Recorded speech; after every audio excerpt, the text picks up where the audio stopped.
Hello there, my sleepy wasteland wanderers. Tonight, we journey through the desolate beauty of the Fallout universe, where the ruins of civilization hold stories waiting to be told. I'll be your guide through these radioactive landscapes, sharing tales of survival, hope, and the quiet moments that exist even in the harshest environments. So get comfortable, dim your lights, and let the sounds of the wasteland carry you away. The gentle glow of your Pip-Boy will guide our path as we explore these forgotten places together. Now close your eyes and let your mind drift as we step into the world of Fallout, where dreams await beyond the wasteland horizon.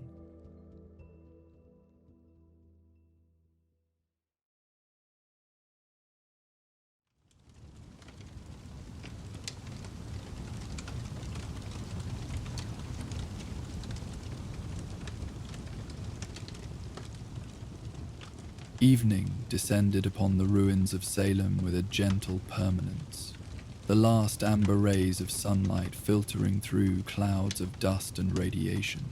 The crumbling facades of pre-war buildings cast long shadows across broken streets, creating a tableau of quiet desolation that had remained largely unchanged for centuries. The wind whispered through hollow structures, carrying the scent of rusted metal and dried earth, the distinctive perfume of a world long abandoned to slow decay. Archivist Jenkins moved through this landscape with practiced caution, his weathered leather coat pulling tight against the evening chill. Unlike the heavily armed travelers common to the Commonwealth, Jenkins carried only a simple 10mm pistol at his hip, more a reluctant concession to wasteland realities than a statement of martial intent. His true tools were contained in the reinforced satchel slung across his shoulder, where specialized recording equipment, journal materials, and delicate scanning devices rested in carefully organized compartments.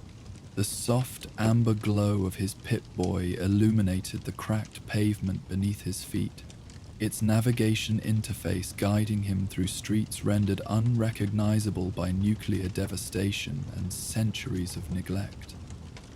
The device had been a gift from a grateful settlement after he had preserved their founding documents during a radstorm that threatened to erase their history entirely. Though not formally affiliated with any major faction, Jenkins had earned a reputation throughout the Commonwealth as a keeper of records, a preserver of stories that might otherwise be lost to the wasteland's harsh indifference. Northwestern quadrant of Old Salem, he murmured, making a verbal note as his Pip-Boy recorded. Third expedition to locate pre-war historical archives reported by Bunker Hill traders. Previous attempts yielded minimal documentary evidence, but consistent references to municipal archives in government facilities near the waterfront. His voice remained low, barely audible even to himself, a habit developed through years of solitary travel through territories where unnecessary sound often attracted unwanted attention. Though Salem had proven relatively quiet during his previous explorations, the wasteland's dangers were too unpredictable to invite through carelessness. The street opened to a small plaza where a bronze statue had somehow survived both atomic fire and subsequent centuries of scavengers. The figure, a colonial-era woman with one arm raised toward the sky, had turned a verdigris green, her features softened by radiation and weather until only the general shape remained recognizable. At her feet, a plaque had long since become illegible, history-specific details surrendered to time, while its broader silhouette endured. Jenkins paused to document the statue with a small camera device from his satchel, more from professional habit than specific interest. His true objective lay beyond. A municipal building whose relatively intact facade suggested potential for preserved records within. Unlike the more thoroughly looted government buildings of central Boston, Salem's administrative structures often contained overlooked archives, their contents deemed worthless by Wasteland scavengers seeking more immediate treasures. As he approached the building, Jenkins noted the absence of typical signs of recent occupation. No cooking fire residue near entrances, no crude fortifications or warning symbols marking territorial claims. The structure had likely remained undisturbed for months, possibly years, its secrets left to gather dust in darkened rooms, while the Commonwealth's inhabitants focused on more pressing concerns of survival. The main entrance had partially collapsed, forcing Jenkins to navigate through a secondary doorway where emergency stairs provided access to upper floors. His Pip-Boy's light created a small bubble of visibility in the absolute darkness of the stairwell, shadows shifting and receding with each careful step upward. The air hung heavy with the distinctive scent of ancient paper and binding glue, the perfume of forgotten archives that had drawn him to this profession in the first place. Municipal records, likely housed on second or third floor, based on standard pre-war administrative design, he noted quietly, his recorder capturing each observation.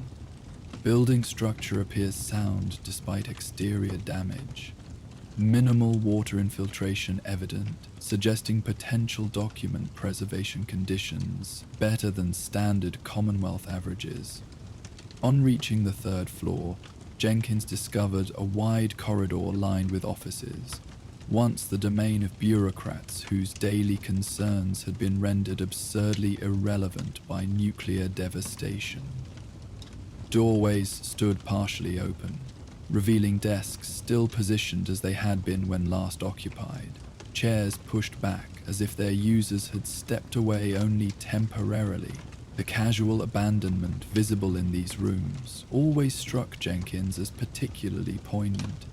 The small personal items, coffee mugs, and framed photographs suggesting lives interrupted rather than concluded, as if the occupants might still return to claim them after centuries of absence. The records room revealed itself at the corridor's end, a larger space filled with metal filing cabinets and shelving units designed specifically for document storage. Unlike many such rooms Jenkins had explored throughout his career, this one showed curious signs of organization rather than chaotic looting. Cabinet drawers had been closed properly, folders returned to approximate original positions, surfaces clear of the random debris that typically accumulated when scavengers searched hastily for valuables. The records room appears to have been accessed previously, he noted with increased interest. Evidence suggests methodical examination rather than destructive scavenging. Item positioning indicates deliberate research activity, rather than value assessment for potential trade goods. Jenkins set his satchel on a relatively clean desk near the center of the room, retrieving a specialized light designed to minimize document damage while providing sufficient illumination for examination. The soft blue-white glow revealed row upon row of filing cabinets, their metal surfaces dulled by time, but their structural integrity largely maintained. Cabinet labels remained partially legible, municipal records organized by department, year, and subject matter, in the meticulous system that had characterized pre-war bureaucracy. Beginning his systematic examination, Jenkins selected a cabinet marked Infrastructure Planning 207-42077 and carefully slid open its top drawer. Inside, folders containing engineering reports, maintenance schedules, and municipal planning documents rested in surprisingly good condition, protected from environmental degradation by their storage in metal containers designed specifically for long-term document preservation. Infrastructure records largely intact, he documented as he gently examined folder contents. particular emphasis on water purification systems and electrical grid reinforcement, consistent references to preparation for contingency scenarios, without specific elaboration on nature of anticipated emergency. As Jenkins proceeded through additional drawers and cabinets, a pattern gradually emerged from the seemingly mundane municipal documentation that subsidized civil diversions. Resource allocations diverted to unspecified special projects, and communications with federal agencies referenced only by acronyms or numerical designations. Individual documents contained nothing explicitly unusual, but viewed collectively, they suggested coordinated activity beyond normal civic administration. Repetitive references to Project Lighthouse appearing across departmental documentation, he noted with growing curiosity. No direct explanation of project parameters, but consistent allocation of resources to unspecified locations, designated only by numerical codes. Pattern suggests deliberate information compartmentalization rather than standard administrative practice. His methodical examination continued for several hours, the quiet darkness outside the windows deepening as night claimed the Commonwealth entirely. Jenkins worked with patient precision, his trained eye identifying connections between seemingly unrelated documents, gradually assembling a mosaic of information from fragments never intended to be viewed comprehensively. Near midnight, his careful search revealed a locked drawer in a cabinet otherwise containing routine tax assessment records. Unlike the simple office furniture locks that had long since surrendered to time and deterioration, this mechanism remained intact, a small but significant anomaly in the pattern of decay that characterized most pre-war installations. Secured storage identified among otherwise unrestricted municipal records, he documented, examining the lock mechanism with specialized tools from his satchel. Design suggests security upgrade inconsistent with standard administrative protocols for content category, attempting non-destructive access to preserve potential historical context. The lock yielded to his careful manipulation after several minutes of patient effort, the mechanism finally releasing with a soft click that seemed unnaturally loud in the silent archives. Inside, Jenkins discovered a single sealed document case, a pre-war design specifically created for classified material transport between secured facilities. The case's preservation appeared remarkably complete, its seals intact, despite the centuries since its placement. Secured document container located within municipal records, he noted, voice remaining measured despite his professional excitement. Original security seals appear uncompromised. Design consistent with federal-level classification protocols rather than local government standards. Using specialized tools designed for preservation work, Jenkins carefully unsealed the container while documenting each step of the process. Inside rested a bound folder of higher quality than the standard municipal documents surrounding it. Acid-free paper protected by synthetic covers resistant to environmental degradation. The folder bore no external markings, save a small insignia embossed in the lower right corner. A lighthouse silhouette within a circle of 13 stars. Document package intact, he recorded, gently opening the cover to reveal contents that had remained unseen since their sealing centuries before. Materials appear to be correspondence between municipal authorities and organization identified only as the Lighthouse Initiative. Content suggests coordinated preparation for anticipated national emergency scenarios, with particular emphasis on continuity of influence rather than standard civil defense objectives. The documents within revealed an organization operating adjacent to, but separate from familiar pre-war government structures. Not military or civil defense, but something more subtle in both method and objective. References to maintaining chains of influence post-contingency and securing critical human assets appeared throughout, suggesting preparation not merely for survival, but for the continuation of some form of organized influence after anticipated devastation. Documentation suggests pre-war shadow organization with awareness of impending conflict, Jenkins observed, carefully photographing key pages while leaving original materials undisturbed in their original sequence.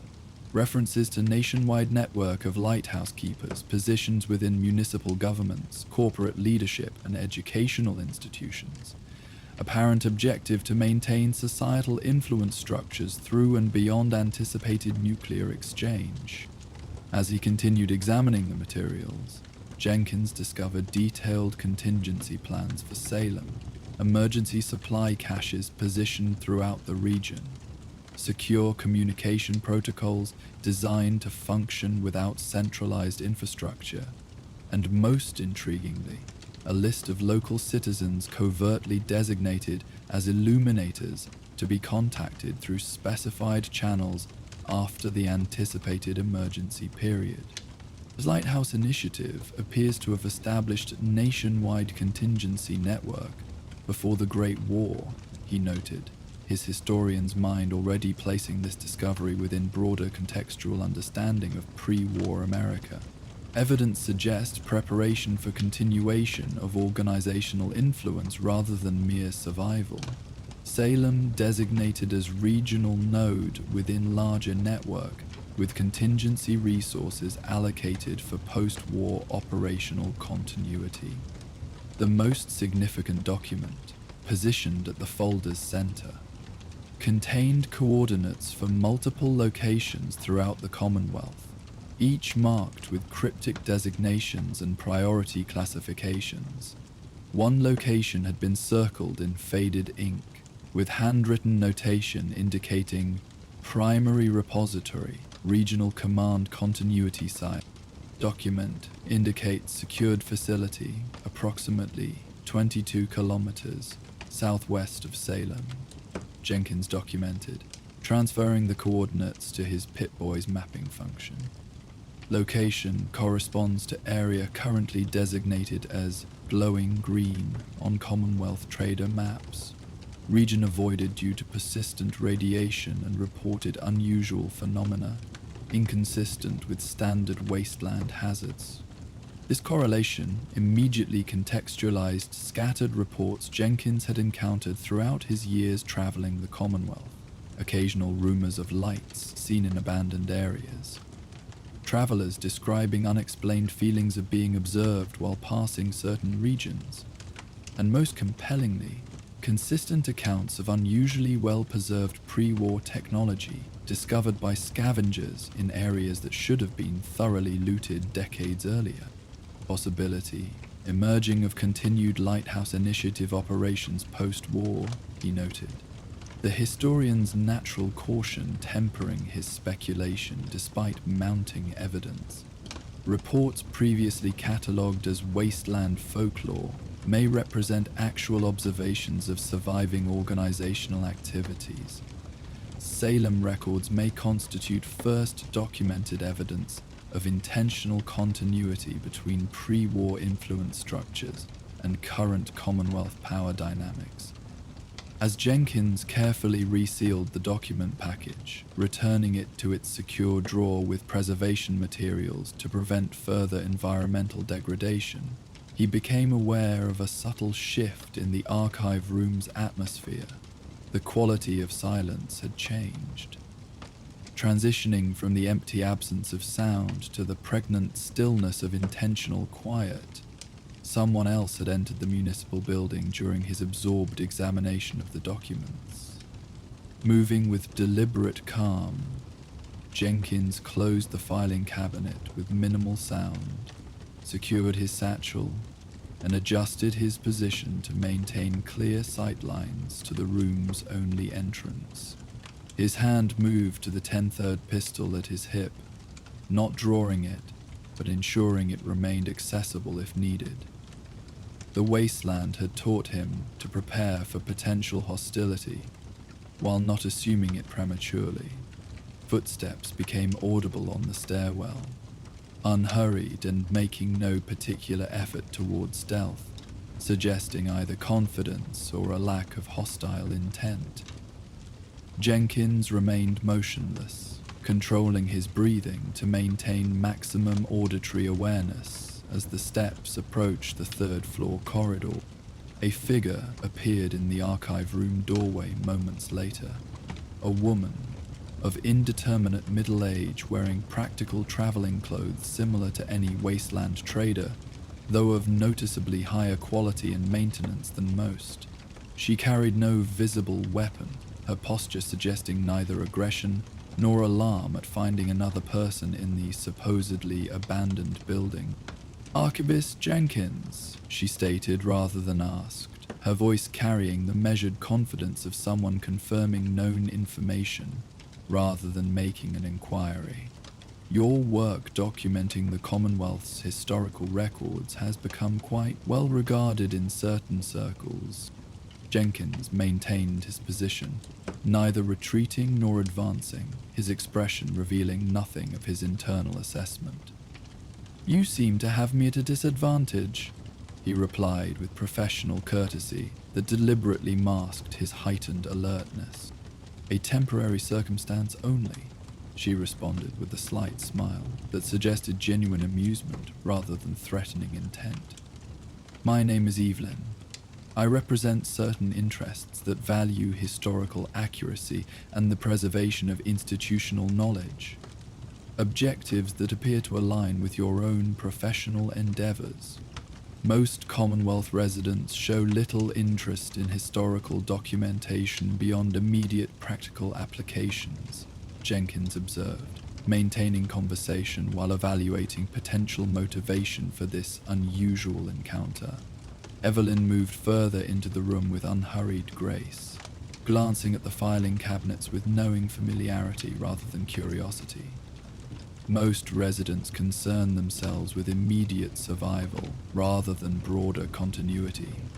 Those with longer perspectives recognize the value in understanding what came before and what remained after.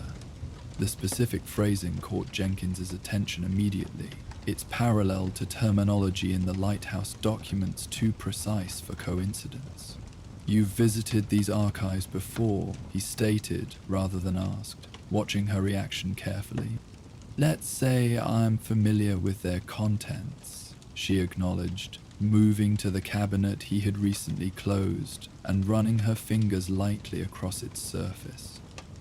"Just as I'm familiar with your methodical documentation of historical resources throughout the Commonwealth over the past 7 years.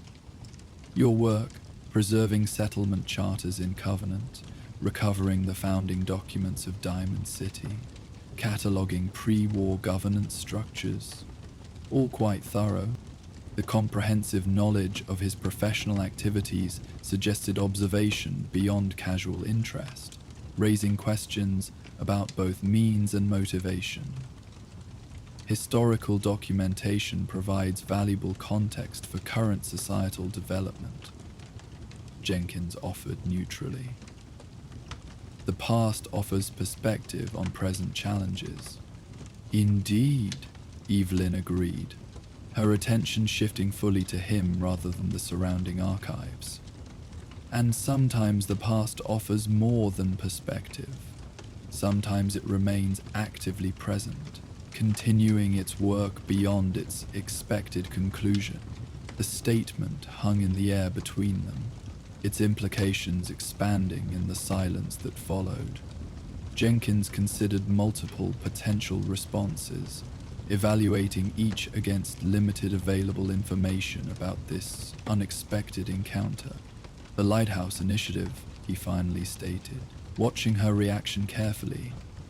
Your presence suggests its contingency protocols achieved their intended purpose. A genuine smile spread across Evelyn's features, the satisfaction of a teacher whose student has made an insightful connection without explicit guidance. Not merely achieved, but exceeded, she confirmed. While governmental structures, military chains of command, and corporate hierarchies disintegrated in atomic fire, other more adaptable influence networks survived. Preparation rather than reaction, continuity rather than reconstruction. You're suggesting the organization maintained operational capacity through the Great War and subsequent centuries, Jenkins observed, professional skepticism balanced against the evidence he had recently discovered. That would require infrastructure and human resources beyond what most historical models suggest survived the initial exchange and subsequent collapse. The traditional historical model envisions the post-war world as essentially empty. Previous power structures erased completely, allowing entirely new factions to emerge from nothing, Evelyn noted, her tone suggesting patient correction of a common misunderstanding. A more accurate perspective recognizes that influence, like energy, cannot be destroyed, only transformed. The Brotherhood didn't emerge spontaneously from military remnants. The Institute didn't develop its technological base without pre-existing foundation. Even raider hierarchies follow patterns established long before radiation reshaped the landscape. Jenkins processed this perspective against his own extensive historical research, finding uncomfortable alignments with anomalies he had previously attributed to coincidence or incomplete information. You're describing a hidden continuity beneath the Commonwealth's apparent chaos, deliberate influence rather than random development. Hidden implies deception, Evelyn corrected gently. I prefer unrecognized, or perhaps overlooked. The Lighthouse Initiative never sought direct control or public acknowledgement, merely the maintenance of certain societal patterns, the preservation of specific knowledge, and, occasionally, the subtle guidance of emerging power structures toward long-term stability rather than immediate dominance. The concept simultaneously challenged and clarified Jenkins' understanding of Commonwealth history, offering an explanatory framework for developments that had previously seemed disconnected or contradictory. The systematic preservation of certain pre-war technologies while others disappeared completely. The emergence of settlements in locations with strategic rather than merely survivable attributes. The persistence of specific cultural values across otherwise disconnected communities. Why reveal this to me? He asked, the historian's natural skepticism reasserting itself despite compelling circumstantial evidence. If your organization has maintained operational security for centuries, what purpose does disclosure serve? Evelyn considered the question with apparent thoughtfulness, her expression suggesting genuine deliberation rather than rehearsed response. Systems require periodic renewal to remain adaptive, she explained eventually. New perspectives prevent institutional stagnation. Your work documenting Commonwealth history demonstrates both methodological rigor and ethical framework consistently prioritizing preservation over exploitation. Qualities increasingly rare in our current environment. You're recruiting, Jenkins stated, understanding crystallizing from fragmentary implications, offering opportunity for expanded access, she corrected with precise distinction. The initiative maintains historical archives beyond anything currently available to independent researchers. Pre-war records preserved in controlled environments, first-hand documentation of the transition period, continuous observational data throughout subsequent centuries of development. For a professional historian operating in the information-scarce wasteland environment, Such resources represented incalculable value, the difference between speculative reconstruction and documented understanding. Jenkins felt the natural intellectual hunger for knowledge balanced against justifiable caution regarding unknown obligations such access might entail. Access typically involves reciprocal arrangement, he noted, deliberately leaving the specific question unstated but implied. Continuation of your existing documentation work, with enhanced resources and occasional specific research priorities, Evelyn confirmed. The initiative values objective historical recording, not propaganda or predetermined narrative. Your methodological independence remains essential to the value of your potential contribution. The offer appeared structured to appeal precisely to Jenkins' professional priorities while minimizing obvious ethical complications. A tailored approach, suggesting thorough prior assessment of his likely response parameters. This careful preparation itself constituted evidence supporting the organization's claimed capabilities and continuous operation. I would need to verify the authenticity of your historical resources before considering any formal arrangement, he stated, professional standards asserting themselves despite genuine interest. Documented provenance establishes historical validity. Evelyn's expression suggested approval of this methodological caution rather than disappointment at delayed acceptance. Entirely reasonable, she agreed. Preliminary access can be arranged without formal commitment. The regional repository contains sufficient authentication materials to establish credibility without exposing operational sensitivities. She retrieved a small object from her pocket, a holotape of unusual design, its casing featuring the same lighthouse insignia Jenkins had observed on the archived documents. Coordinates and access protocols, she explained, offering it with an open palm that allowed him to accept or decline without pressure. Functional regardless of your ultimate decision regarding further involvement. Jenkins accepted the holotape with professional interest tempered by continued caution, examining its unusual construction without immediately inserting it into his Pip-Boy's data port. What does the initiative ultimately want from Commonwealth development? He asked, the historian's perspective seeking long-term pattern recognition. What outcome justifies centuries of continued operation? The question appeared to genuinely please Evelyn, as if its asking, rather than its specific content, confirmed some prior assessment.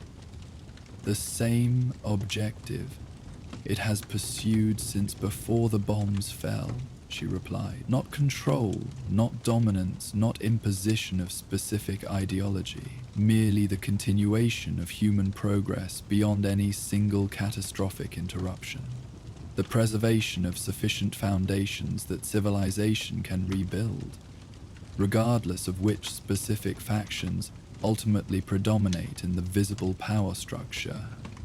This claimed motivation aligned with Jenkins' own professional purpose, closely enough to suggest either genuine philosophical compatibility or extremely well-crafted manipulation, a distinction that would require further information to determine conclusively.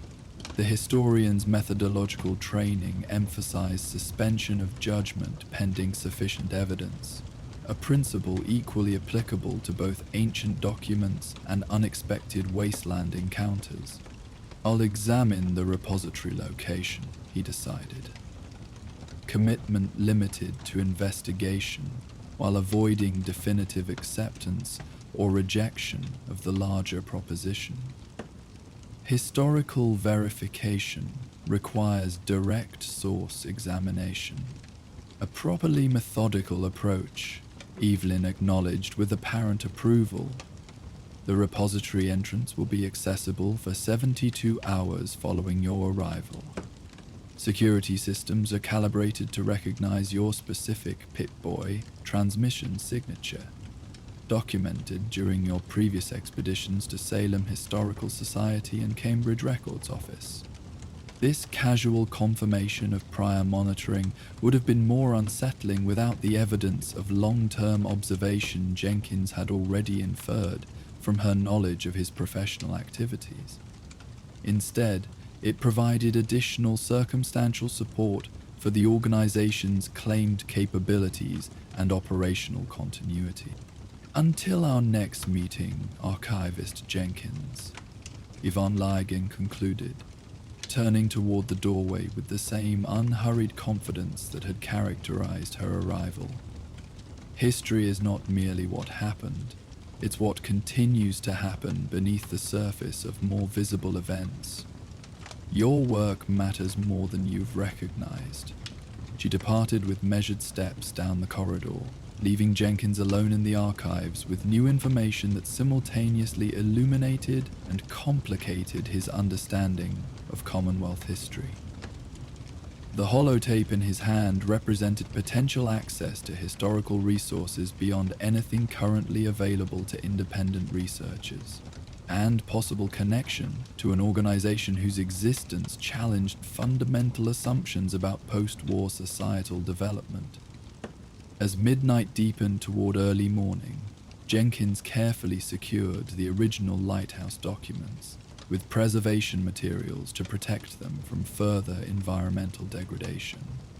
His professional commitment to historical preservation remained unchanged, regardless of potential association with the organization the materials described. Future researchers deserved access to unaltered primary sources, allowing independent assessment rather than relying on potentially biased interpretation. With the municipal archives properly secured and documented, Jenkins prepared for departure, checking his equipment while considering the unexpected direction his standard documentation expedition had taken.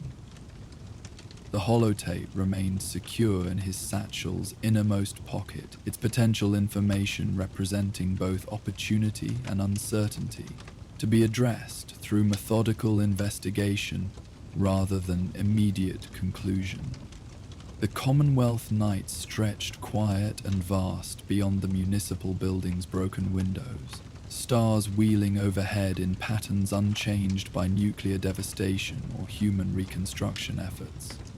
Jenkins moved through darkened corridors with the same careful attention that had characterized his arrival, professional habits maintaining security awareness despite his mind's preoccupation with historical implications of the evening's discoveries. Emerging into the cool night air, he paused momentarily to allow his vision to adjust to the darkness beyond his Pip-Boy's immediate illumination. Salem's ruined structures created a complex silhouette against the star-filled sky, their current emptiness contrasting with the evidence of continued purpose he had discovered within. Perhaps the entire Commonwealth existed similarly. Apparent randomness concealing subtle patterns of influence and intention, operating beneath immediately visible developments. As Jenkins began his journey toward the coordinates provided, his historian's mind already outlined methodological approaches for verifying the Lighthouse Initiative's claimed historical resources, while maintaining professional objectivity. The potential existence of a shadow organization, operating continuously since before the Great War, neither validated nor invalidated the Wasteland's visible power structures. It merely added contextual depth to their development and relationships, transforming apparent chaos into potentially comprehensible pattern. The Commonwealth Knight embraced his solitary figure as he moved with practiced caution through ruined streets, one more traveler among many seeking understanding in a world shaped by both catastrophic destruction and persistent human determination to impose meaning upon apparent randomness. Whether the Lighthouse Initiative represented genuine historical continuity or elaborate wasteland mythology remained to be determined through careful investigation. the methodical pursuit of verifiable evidence that defined both his profession and his purpose. While the archivist continued his solitary journey toward coordinates that promised either revelation or disappointment, elsewhere in the Commonwealth, another hidden influence shaped Wasteland events from shadows. Across the fractured landscape near the remnants of the divide, lone figures in weathered dusters moved silently through mountain passes, their features obscured beneath wrapped cloth and goggles, as they carried out missions for those believed long extinct. As our archivist contemplates the Lighthouse Initiative's mysteries and what truths await him at the repository, our next tale beckons from the dust-swept ruins of forgotten highways. Join us for the Ghosts of the Divide. Morning light crept hesitantly across the vast expanse of the divide, illuminating a landscape transformed by both nuclear devastation and the relentless forces of nature that had reclaimed it in the centuries since. Broken highways stretched like ancient stone serpents across the tortured terrain, their once smooth surfaces now fractured and tilting at impossible angles. Wind whistled through canyons carved by both pre-war engineering and post-war cataclysm, carrying dust that had witnessed the fall of nations and the slow emergence of whatever might eventually replace them. Within this desolation, a solitary figure moved with deliberate purpose, following paths visible only to those who had walked them many times before. Courier 6, known by various names throughout different territories, but most often simply as 6, navigated the treacherous terrain with the confidence of long familiarity, each step placed with the measured precision of someone who understood both the visible dangers and the hidden ones that had claimed less experienced travelers. The weathered duster that hung from 6's shoulders bore the subtle marks of countless journeys. Patches carefully applied, tears meticulously repaired, the original color long since surrendered to the elements until it matched the dusty palette of the wasteland itself. A reinforced breathing mask protected lungs from the divide's treacherous atmosphere, while goggles shielded eyes from both environmental hazards and the harsh glare of morning sunlight reflecting off broken glass and twisted metal scattered throughout the landscape.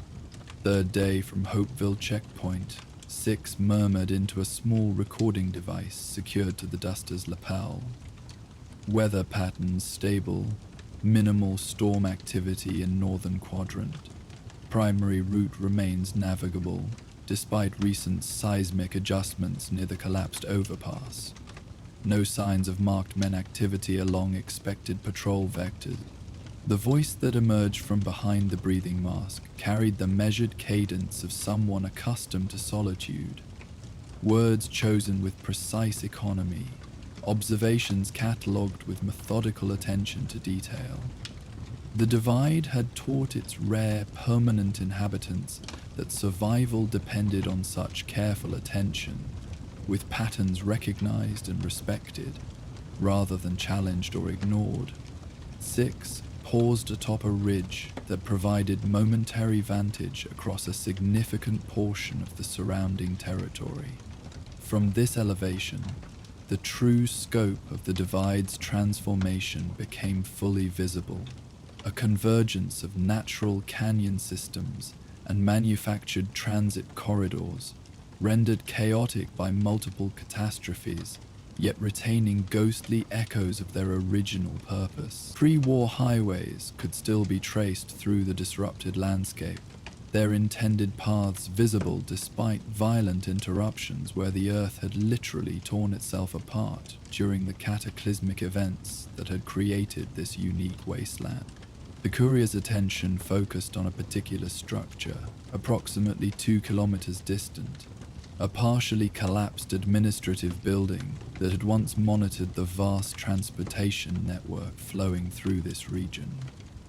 Unlike many ruins scattered throughout the divide, this structure showed subtle signs of recent attention, nothing obvious that casual observation would detect. No crude fortifications or visible occupation markers typical of wasteland settlement, but rather the careful maintenance that might be noticed only by someone specifically attuned to such details.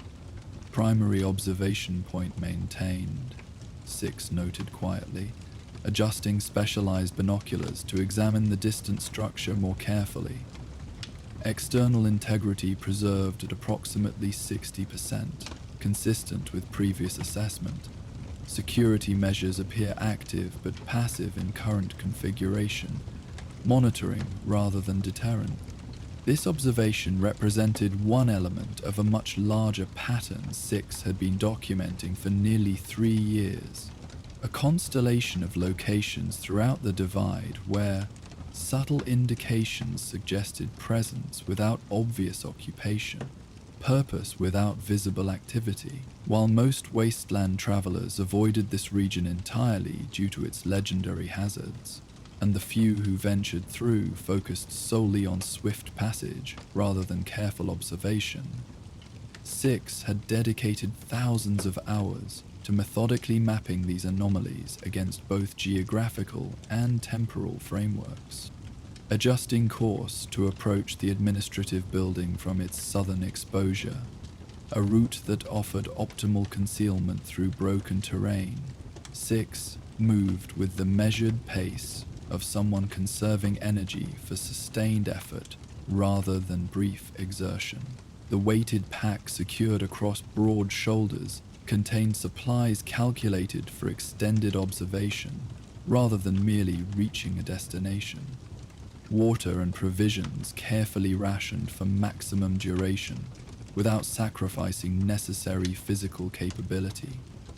As distance to the objective decreased, 6's movement patterns became increasingly deliberate, each step placed to minimize sound against loose rubble, each pause timed to coincide with the divide's natural rhythms of wind and shifting debris.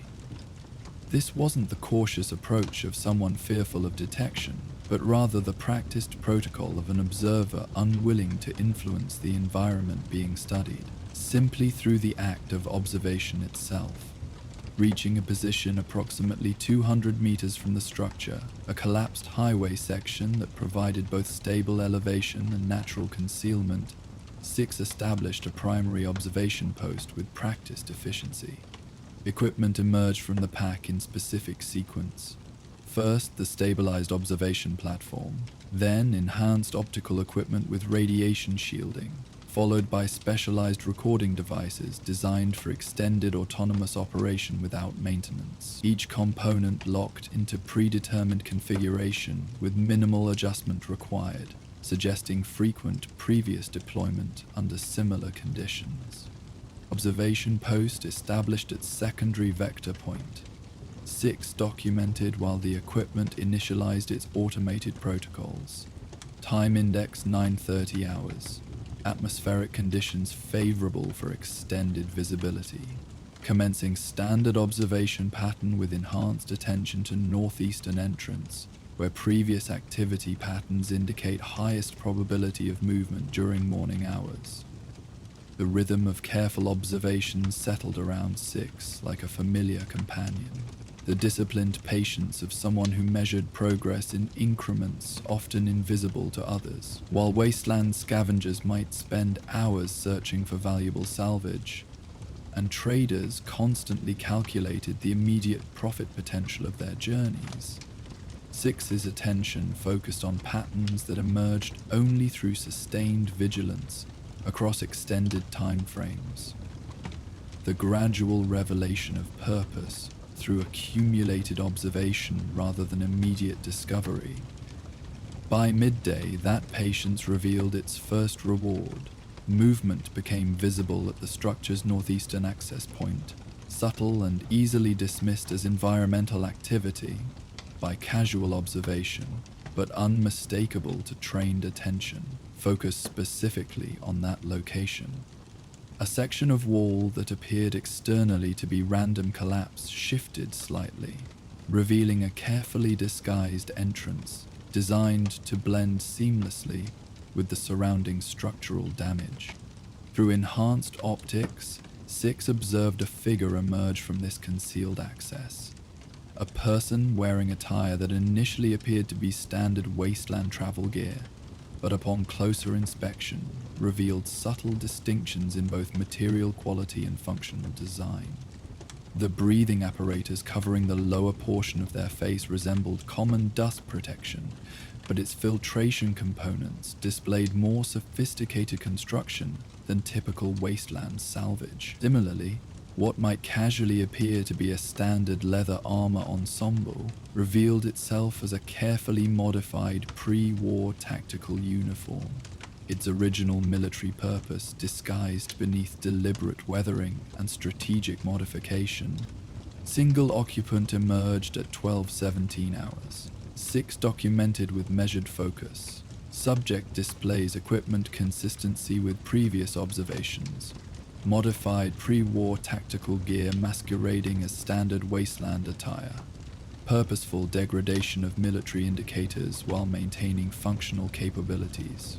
Movement patterns suggest routine patrol rather than specific mission parameters. The figure conducted what appeared to be a standard security sweep of the immediate perimeter. Methodical coverage of approaching vectors with particular attention to natural concealment positions, though notably not including the specific observation post 6 had selected through careful previous analysis. Their equipment included a modified pre-war rifle, similarly disguised through deliberate weathering to resemble common wasteland armaments, while maintaining superior functional capability. After completing their sweep, the figure retrieved a small object from a secured pocket.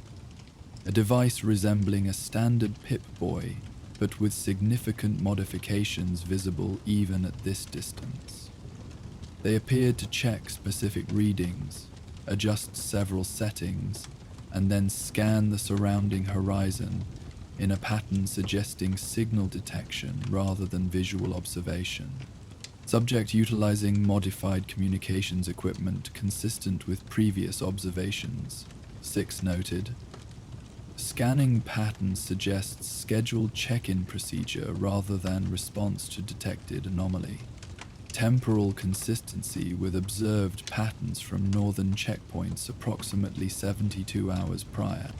This correlation represented another fragment in the complex mosaic Six had been assembling through years of patient observation.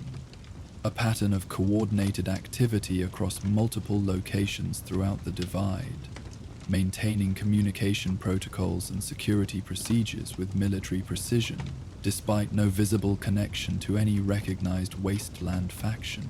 No insignia or identifying markers adorned their equipment, no flags flew over their secured positions, no caravans connected their outposts to established settlements.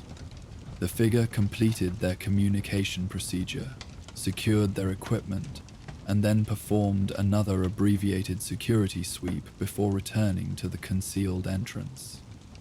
The wall section shifted back into position with such precise alignment that within moments, no indication remained that it had ever moved at all. To anyone passing through the region without specific knowledge, the structure would appear as merely another abandoned ruin among countless others scattered throughout the divide. Subject returned to facility at 12:32 hours, 6 documented. Total external activity duration 15 minutes, consistent with minimal exposure protocol observed at similar installations. Continued pattern suggests sustained occupation with disciplined security procedures rather than intermittent utilization. The observation continued through afternoon hours, the sun arcing across the sky while casting constantly shifting shadows across the broken landscape. 6 maintained vigilant attention, the practiced discipline of someone who understood that significant details often revealed themselves during transitions. Those moments when routines adjusted to changing environmental conditions. As afternoon yielded to early evening, that expectation manifested in renewed activity. The concealed entrance activated once more, this time revealing two figures emerging with equipment suggesting more extended external operation. Each carried specialized packs with extended dermite support systems, their gear configured for efficient movement across challenging terrain rather than merely perimeter security. Unlike the morning's activity, this deployment appeared mission-centrified rather than routine maintenance. 2 subjects departed facility at 17:47 hours, 6 noted, adjusting observation equipment to track their movement as they began traversing the landscape with practiced coordination. Equipment configuration suggests minimum 48-hour deployment based on comparable previous observations. Bearing indicates northeastern trajectory toward Junction 7 checkpoint. 6 mapped their initial movement vector against previously documented patterns, recognizing alignment with routes connecting to similar facilities approximately 20 kilometers distant. This correlation reinforced the developing understanding of a coordinated network, positions maintained at strategically significant locations throughout the divide, connected by predetermined routes invisible to those without specific knowledge of their existence. As the figures disappeared into the gathering evening shadows, moving with the confidence of those intimately familiar with terrain that would confound most wasteland travelers, 6 initiated secondary observation protocols. Automated equipment would maintain vigilance through darkness, capturing thermal signatures and movement patterns while allowing necessary rest without sacrificing continuity of observation. Initiating night cycle monitoring, 6 documented while securing daytime observation equipment. Primary subjects maintaining expected route parameters. Facility external activity consistent with established patterns. No anomalous indicators during primary observation period. With practiced efficiency, 6 established a secure rest position near the observation post, a shallow depression in the broken highway surface, partially sheltered by collapsed concrete barriers that provided both concealment and protection from the divide's unpredictable weather patterns. A small thermal blanket reflected body heat without external signature, while night vision equipment remained within immediate reach if automated monitoring systems detected activity warranting direct observation. The divide night settled around this solitary figure, darkness embracing the tortured landscape in velvet shadow, occasional bioluminescent flora creating ghostly patterns of blue-green light among the ruins. Wind continued its eternal conversation with broken structures, carrying whispers of dust across empty spaces where thousands had once traveled daily without appreciation for the fragility of the civilization they inhabited. 6's rest came in measured intervals rather than sustained unconsciousness, the disciplined sleep pattern of someone who had adapted to environmental hazards requiring periodic awareness. Every 90 minutes, consciousness returned for brief assessment before surrendering again to necessary recovery, maintaining the balance essential for extended independent operation in hostile territory. During one such interval shortly after midnight, the automated monitoring system indicated thermal activity at the facility's western exposure, a previously inactive access point showing signs of operation despite no external structural indication of an entrance. 6 transitioned immediately to active observation, night vision equipment revealing a single figure emerging from what appeared to be solid rock face beneath a collapsed highway section. Anomalous access point activated at 1:47 hours, 6 documented with heightened attention. Subject utilizing previously unobserved entrance with advanced concealment characteristics beyond standard camouflage implementation. Subject equipment profile inconsistent with previous occupants. modified power armor components integrated with lightweight tactical systems, suggesting specialized function rather than standard patrol configuration. The figure moved with noticeably different patterns than the facility's previous occupants. A fluid efficiency that suggested enhanced physical capabilities beyond standard human baseline, potentially indicating subtle cybernetic augmentation or specialized pharmaceutical support. Their equipment contained no extraneous components, each element serving specific function within an integrated system designed for optimal performance rather than merely adequate capability. Instead of conducting standard perimeter security procedures, this individual moved directly to a position overlooking the surrounding territory, a natural promontory offering unobstructed sightlines in all directions. There they remained motionless for several minutes, their posture suggesting active reception rather than merely visual observation. Subject appears to be utilizing advanced sensory equipment, 6 noted, maintaining absolute stillness despite the compelling nature of this unprecedented observation. Passive stance with characteristics of active environmental scanning beyond visual spectrum, possible utilization of enhanced audio capture or electromagnetic field detection based on equipment configuration and behavioral indicators. After approximately 12 minutes of this stationary assessment, the figure activated what appeared to be a communication device integrated within their specialized armor. Unlike the standard check-in procedure observed earlier, this interaction demonstrated characteristics of active information exchange. Periodic pauses suggesting response to received communication rather than merely transmitted reporting. The figure's next actions deviated completely from established patterns.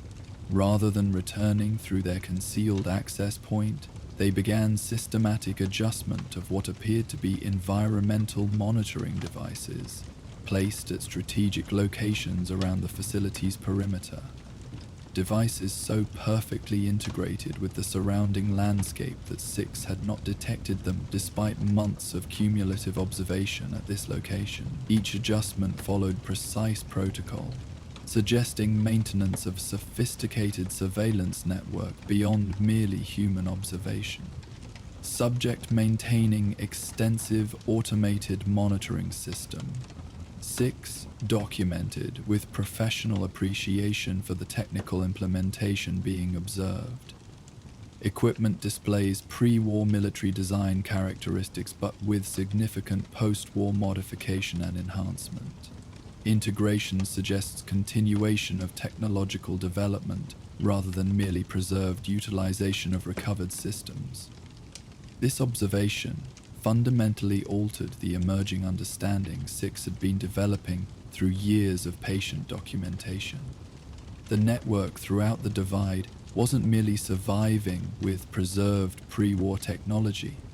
It was actively developing enhanced capabilities, adapting and extending original design parameters to address current operational requirements. Such advancement implied infrastructure far beyond isolated outposts, suggesting support systems with both research and manufacturing capabilities operating somewhere within or connected to the region. After completing their adjustments to the monitoring network, the figure returned to the concealed access point, which sealed behind them with such perfect integration that within moments, no indication remained of its existence. The entire sequence, emergence, surveillance, equipment maintenance, and departure, had occurred with disciplined efficiency and minimal environmental disruption, characteristics consistent with methodical operational protocols rather than ad hoc survival adaptations. Subject activity concluded at 2:21 hours, 6 noted, as the landscape returned to its previous stillness. Total external operation duration, 34 minutes. Activity pattern suggests scheduled maintenance of surveillance network, rather than response to specific detection event. Equipment capabilities exceed previously documented parameters for facility occupants, indicating tiered operational structure for specialized personnel for technical systems management. This new information required integration within the broader observation framework SIX had been developing. Another piece in an increasingly complex puzzle suggesting organized presence throughout the divide, operating with purpose and coordination beyond any currently recognized Wasteland faction. The methodical documentation continued through the remainder of the night, automated systems maintaining vigilance while SIX processed the implications of these latest observations. Dawn arrived with the distinctive quality of light unique to the divide. Radiation-influenced atmospheric conditions creating prismatic effects as sunlight filtered through dust particles suspended in the morning air. SIX completed final documentation of the night's observations, secured equipment for transport, and prepared to transition toward the next observation point in the methodical coverage pattern that had been maintained for nearly 3 years. Concluding primary observation at current location. 6. Recorded while carefully erasing all evidence of presence from the temporary position. Proceeding to checkpoint Delta for scheduled equipment maintenance and data transmission. Anticipated arrival approximately 1600 hours, assuming standard travel conditions maintained through Eastern Passage. The journey toward checkpoint Delta followed carefully planned routes invisible to casual observation. Pathways through the broken landscape that offered optimal concealment while avoiding areas frequented by the divide's other inhabitants, the marked men. Former military personnel, transformed by the region's unique combination of radiation and atmospheric conditions, maintained territories throughout certain sections, their mindless aggression making direct encounter undesirable, despite SIX's capability to address such threats if necessary.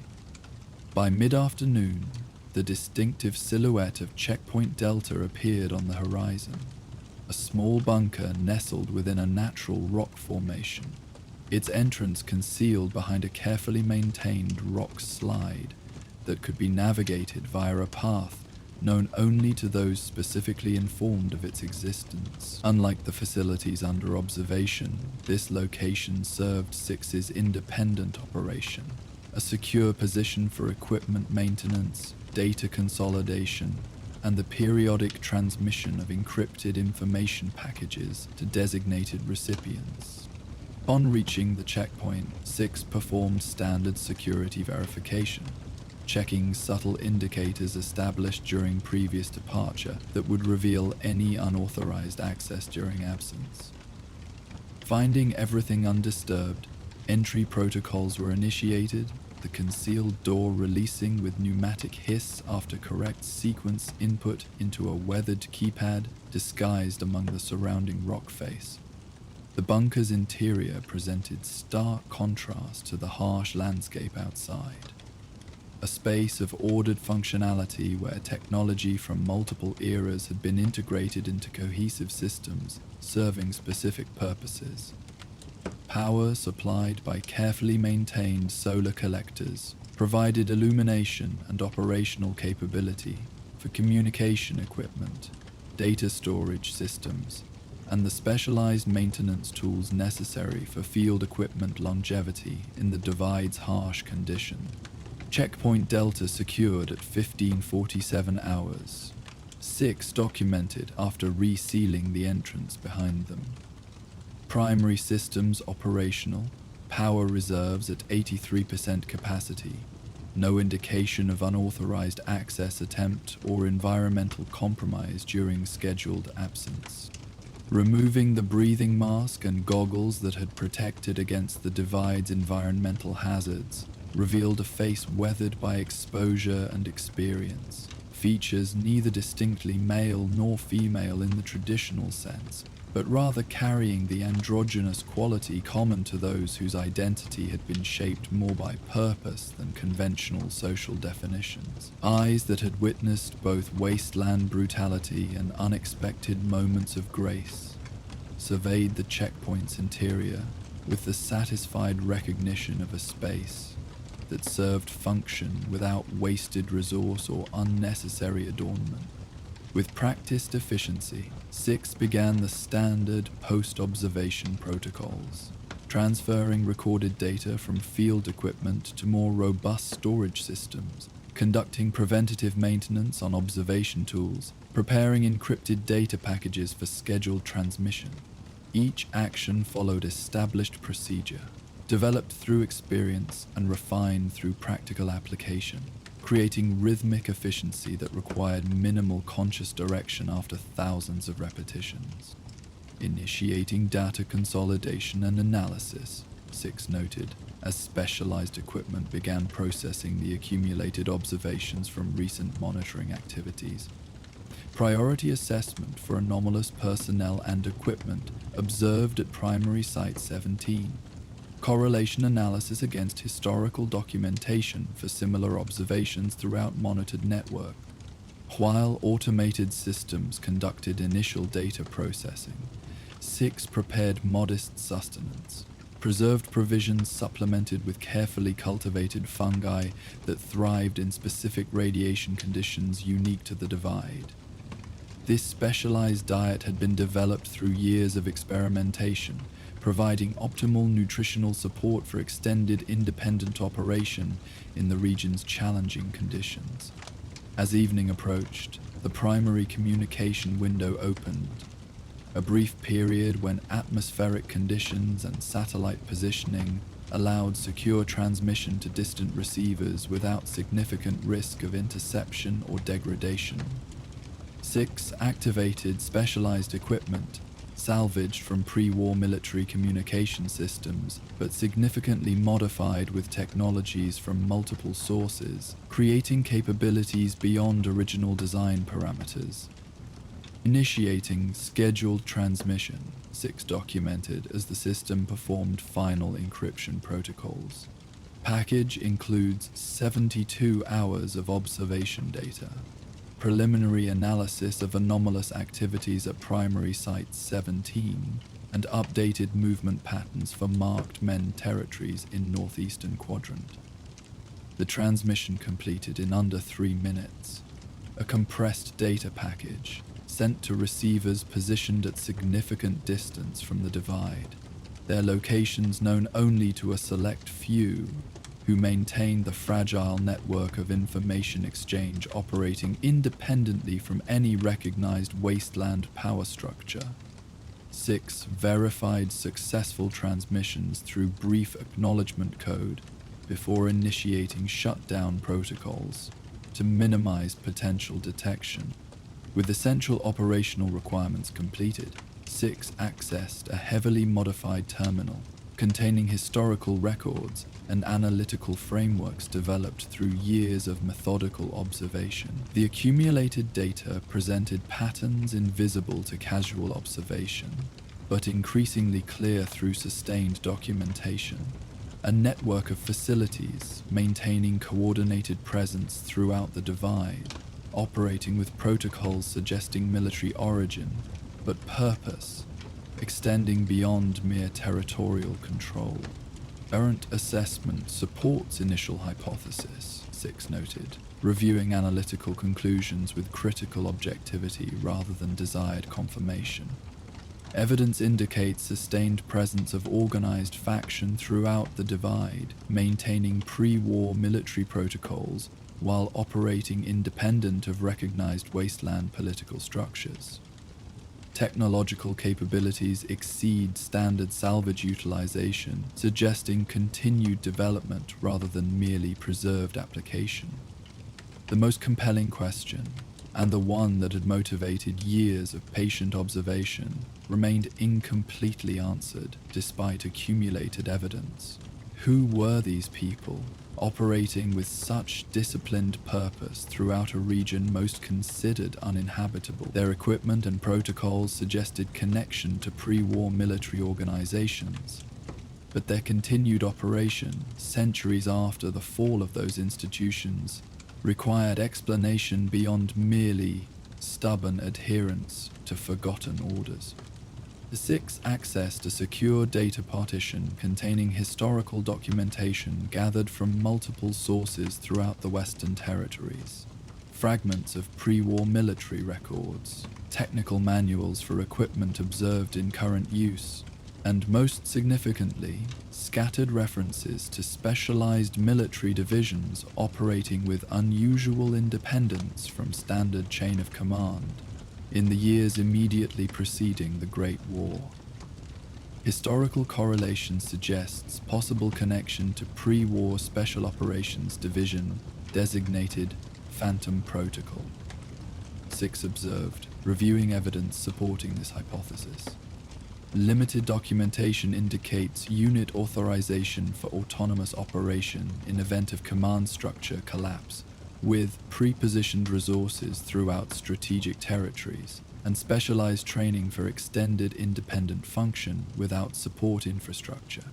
While conclusive confirmation remained elusive, the alignment between historical fragments and current observations presented compelling circumstantial case for this connection. If accurate, it suggested something few wasteland inhabitants considered possible: the direct continuation of pre-war military operations through dedicated personnel, maintaining their mission despite the collapse of the civilization that had created them. Possible motivating directive remains unclear, Six noted, addressing the central question that had sustained this extended investigation. Territorial security appears secondary objective rather than primary mission parameter. Observation patterns suggest information gathering priorities, with particular focus on technological developments and factional movements throughout adjacent regions. This assessment aligned with broader patterns Six had documented. The network throughout the divide maintained vigilant observation of surrounding territories, without asserting obvious control or engaging with passing travelers, unless specific parameters triggered response protocols. They watched, they recorded, they maintained their concealed positions with disciplined patience, but to what ultimate purpose remained incompletely understood, despite years of careful study. As night settled fully over the divide, Six initiated rest cycle with the same disciplined efficiency that characterized all operational activities. The bunker's security systems maintained vigilant monitoring of the surrounding environment, allowing necessary physical recovery without sacrificing situational awareness. Tomorrow would bring continuation of the methodical observation pattern. Another facility, another position in the network, another fragment of evidence to integrate within the emerging understanding of this hidden present.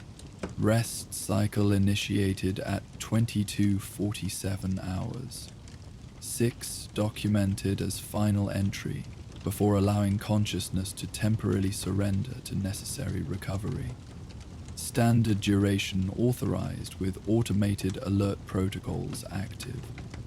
Tomorrow's primary observation target designated as secondary site 12, with estimated arrival 1100 hours, assuming standard travel condition.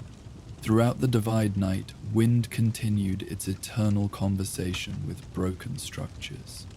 Whispers of dust across empty spaces where humanity's ambitions had once reached skyward before falling back to Earth in nuclear fire. Among these ruins, two separate watchers maintained their patient observation. Six documenting the hidden network from secure positions, while the network itself maintained its mysterious vigilance, for purposes still not fully understood after centuries of continuous operation. The question that had drawn Six into years of methodical investigation remained incompletely answered despite accumulated evidence. Was this network merely the ghost of a dead nation, maintaining protocols long rendered meaningless by history's judgment? Or did their continued operation serve purpose still relevant to the Wasteland's uncertain future? The disciplined patience that had sustained this investigation would continue until sufficient evidence emerged to answer this fundamental question, or until the observers themselves finally revealed the purpose behind their centuries of silent watch throughout the Divide's broken landscape. While 6 continued the solitary investigation of the Divide's mysterious inhabitants, elsewhere in the Wasteland, a different kind of shadow war unfolded with higher stakes. Beneath the reconstructed streets of Diamond City, a lone courier with no factional allegiance carried an encrypted message that would determine which of 2 hidden powers would control the settlement's future. The messenger moved carefully through crowded marketplaces, unaware of being watched by operatives from both sides of an invisible conflict.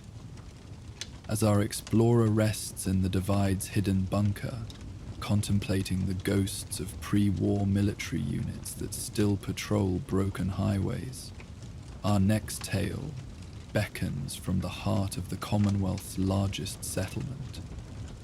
Join us for The Invisible War. Afternoon light filtered through the patchwork ceiling of Diamond City, casting dappled shadows across the bustling marketplace below. The great green jewel of the Commonwealth presented its customary facade of chaotic commerce and everyday survival. Traders hawking salvaged goods from crude stalls, security personnel in their distinctive padding maintaining casual vigilance along established patrol routes, residents moving through familiar routines with the comfortable rhythm of established community. Amidst this ordinary activity, a slender figure in nondescript traveling clothes navigated the crowded pathways with careful precision. Maya Chen, known professionally as Courier 17, maintained the deliberate anonymity that had become essential to her particular line of work. Her attire featured neither the distinctive markings of recognized factions nor the flamboyant modifications favored by Wasteland mercenaries seeking to advertise their services. Instead, she cultivated the forgettable appearance of someone who might be anyone. A trader's assistant, perhaps, or a settlement representative conducting routine business. This cultivated ordinariness represented her most valuable professional asset.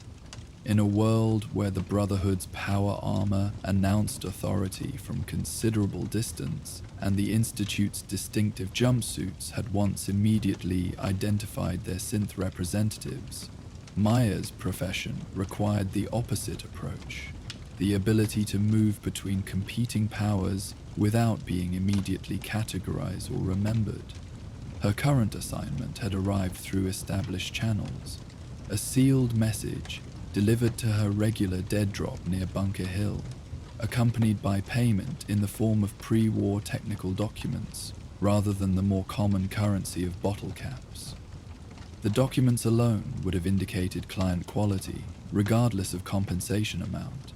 Few Wasteland inhabitants possessed such materials, and fewer still would part with them for mere courier services. Approaching primary transfer location, she sub-vocalized into a concealed recording device disguised as a simple throat ornament. Market crowd density approximately 70% of maximum capacity. Guard rotation appears standard for afternoon shift. No obvious surveillance indicators on initial assessment. The quiet documentation continued, a professional protocol Maya had maintained throughout her career, creating objective record of operational conditions that could be reviewed later for pattern recognition or, if necessary, to identify when circumstances had deviated from expected parameters. Though she worked independently rather than as part of any organization, Maya applied systematic methodology to her activities, transforming potential chaos into manageable patterns through careful observation and documentation.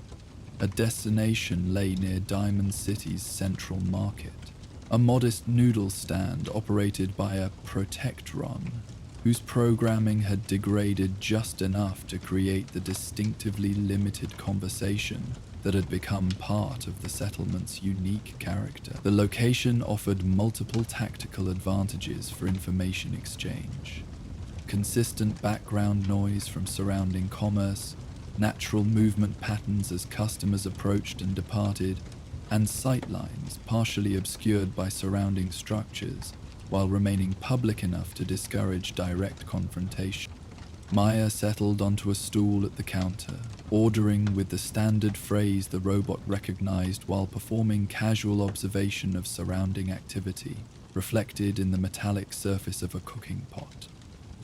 The scheduled contact should arrive within the next 15 minutes, a representative from one of Diamond City's more established commercial interests, though Maya deliberately maintained ignorance about which specific entity had originated her current assignment.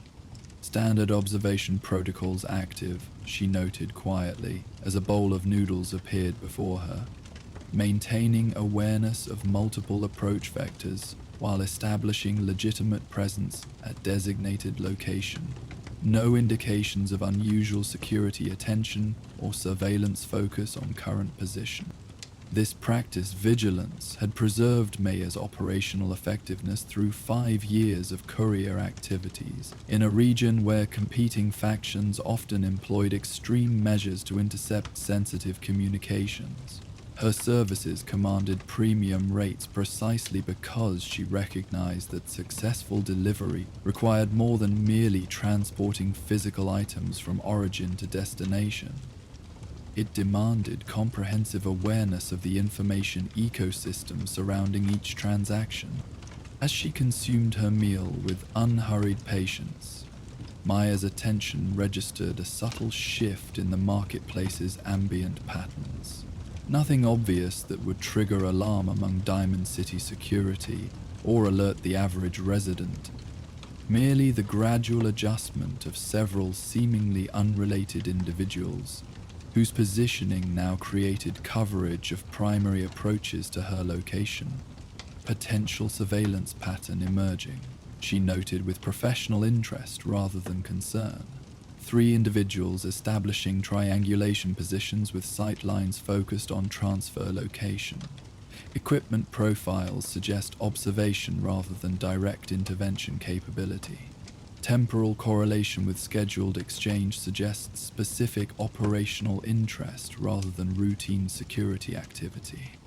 This development represented a common complication rather than an expected crisis. Information valuable enough to require specialized courier services naturally attracted attention from various interests beyond the original transaction participants. Maya's professional responsibility extended to delivery completion rather than complete operational security. The contents of her sealed communications remained the concern of sender and recipient, while her expertise focused on ensuring physical transfer despite such complication. At precisely the scheduled time, a well-dressed man approached the noodle stand, his attire suggesting mid-level management within one of Diamond City's commercial establishments. Nothing in his appearance indicated particular importance or connection to sensitive matters. Like Maya herself, he cultivated professional anonymity through deliberate ordinariness. "Weather's holding well for the season," he commented casually while taking the adjacent stool, the recognition phrase established in her assignment parameters. "Good for crops, but hard on travelers," Maya responded with the corresponding acknowledgement, completing the verification protocol without obvious exchange. Their subsequent conversation maintained the appearance of casual acquaintances sharing a meal while conducting legitimate business discussion. The actual information transfer occurred through practiced subtlety. A folded document, passing from Maya's inner pocket to the contact's weathered notebook, during a natural gesture of leaning forward to better hear a comment about trade route conditions. Transfer completed at 14:27, Maya documented mentally, maintaining external conversation without interruption. Recipient verified through established protocols. Surveillance pattern remains in observation configuration without indication of intervention preparation. The contact concluded their interaction with appropriate casual courtesy, departing without hurry or obvious security consciousness, while Maya remained to finish her meal. This staggered departure represented standard procedure, avoiding the obvious pattern of simultaneous movement that might trigger attention from even untrained observation. As Maya prepared to depart, approximately 12 minutes later, a subtle adjustment in the surveillance pattern caught her professional attention. The three individuals previously establishing observation positions had been joined by two additional figures. These positioned to potentially intercept rather than merely observe, their equipment profiles suggesting capability for direct intervention if deemed necessary. Surveillance configuration transitioning from passive to potential active status, she noted with increased situational awareness. Additional elements suggesting secondary interest beyond primary assignment parameters. Possible competing faction involvement rather than merely sender security verification. This complication suggested her current assignment carried significance beyond the ordinary information brokering that constituted most of her professional activities. Diamond City's political environment operated through complex balance of official governance, commercial influence, and hidden power structures that extended beyond public awareness. When multiple surveillance teams demonstrated interest in a single information transfer, the content typically involved potential disruption to this delicate equilibrium. Maya adjusted her departure route accordingly, selecting a path through more crowded market sections where direct intersection would require noticeable disruption to normal civilian activity. A threshold most operational teams avoided crossing without significant justification. Her pace remained unhurried, her expression betraying nothing of her heightened awareness as she navigated toward a secondary exit rather than her originally planned departure route. Implementing adaptive exfiltration protocol, she documented, while maintaining outward appearance of routine shopping activity, pausing occasionally at vendor stalls to establish legitimate movement pattern. Surveillance elements adjusting to modified route but maintaining distance consistent with observation rather than imminent intervention. As she approached the market's edge, Maya noticed a subtle signal exchange between two of the surveillance operatives. Nothing obvious that would attract casual attention, merely a momentary adjustment of hand position that suggested coordination between elements previously operating independently. This indicator confirmed her assessment of multiple interested parties rather than merely thorough coverage by a single faction. Pattern suggests minimum two distinct operational teams maintaining awareness of transfer completion, she noted.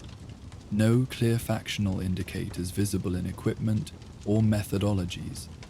Professional implementation suggesting established organizations rather than opportunistic interests.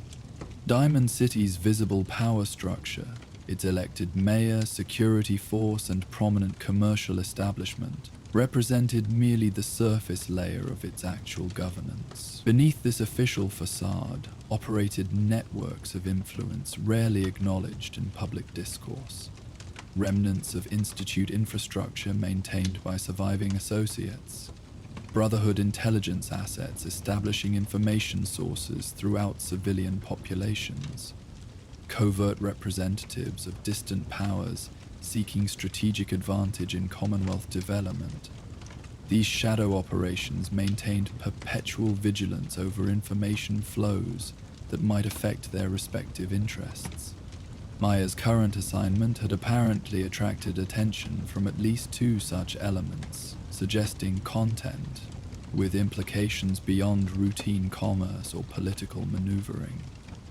While delivery had been successfully completed, she now faced the secondary challenge of extracting herself from the operational theater without compromising future effectiveness through unwanted factional association. Approaching a residential section adjacent to the marketplace, Maya implemented a technique refined through years of similar situations. A transition between public spaces that created momentary visual obstruction for surveillance elements, while providing multiple potential movement vectors, effectively multiplying the resources required for continued observation. Implementing surveillance mitigation protocol, she noted while navigating through a narrow passage between residential structures, utilizing environmental features to create decision points requiring resource commitment from observation elements. Emerging into a secondary residential courtyard, Maya noted with professional satisfaction that only one of the previous surveillance elements had successfully maintained visual contact, a figure now positioned near a water pump pretending to refill a container while maintaining peripheral awareness of her movement. The others would be forced to either commit additional resources to re-establish observation or accept information gap in their awareness of her activities, rather than attempting complete evasion, a course that might trigger more direct intervention if her activities were deemed sufficiently important.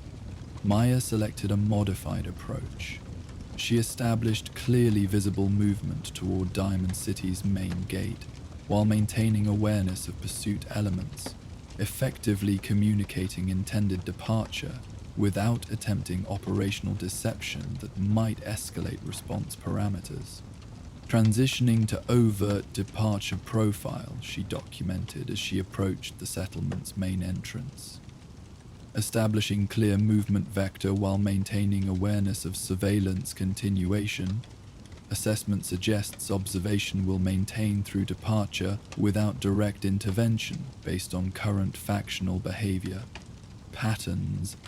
The massive door mechanisms groaned as Diamond City's entrance opened to allow a trading caravan entry, the timing providing convenient departure opportunity without requiring specific request that would create official record of her exit time.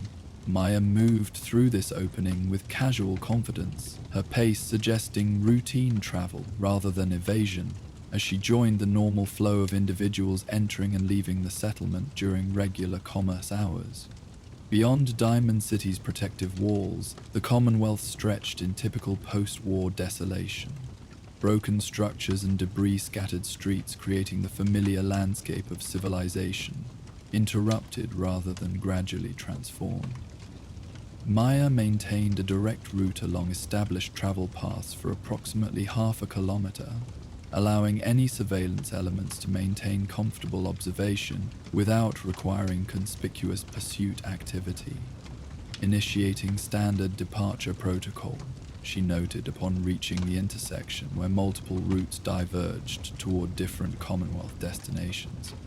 Maintaining primary vector for appropriate duration before transition to secondary extraction route, surveillance elements appear content with terminal observation rather than active pursuit. This assessment proved accurate as Maya continued along the primary route toward Bunker Hill for several more minutes, noting that the remaining surveillance element maintained distant position without attempting to close distance or establish direct interaction. The operative appeared satisfied with confirming her general departure vector rather than maintaining comprehensive awareness of her ultimate destination, suggesting interest focused on the information transfer itself rather than her subsequent activities. After sufficient distance had been established from both Diamond City and the observing operative, Maya implemented her actual extraction route, a less visible path through crumbling urban terrain that connected to a network of alternative travel corridors known primarily to couriers and wasteland traders who prioritized security over convenience. These routes sacrificed direct efficiency for reduced encounter probability, avoiding both standard hazards and potential interception points. Surveillance contact terminated at anticipated threshold, she confirmed, after verifying no pursuit had followed her transition to the secondary route. Assignment parameters fulfilled with standard completion protocols. Returning to designated safe house for equipment maintenance and assignment documentation.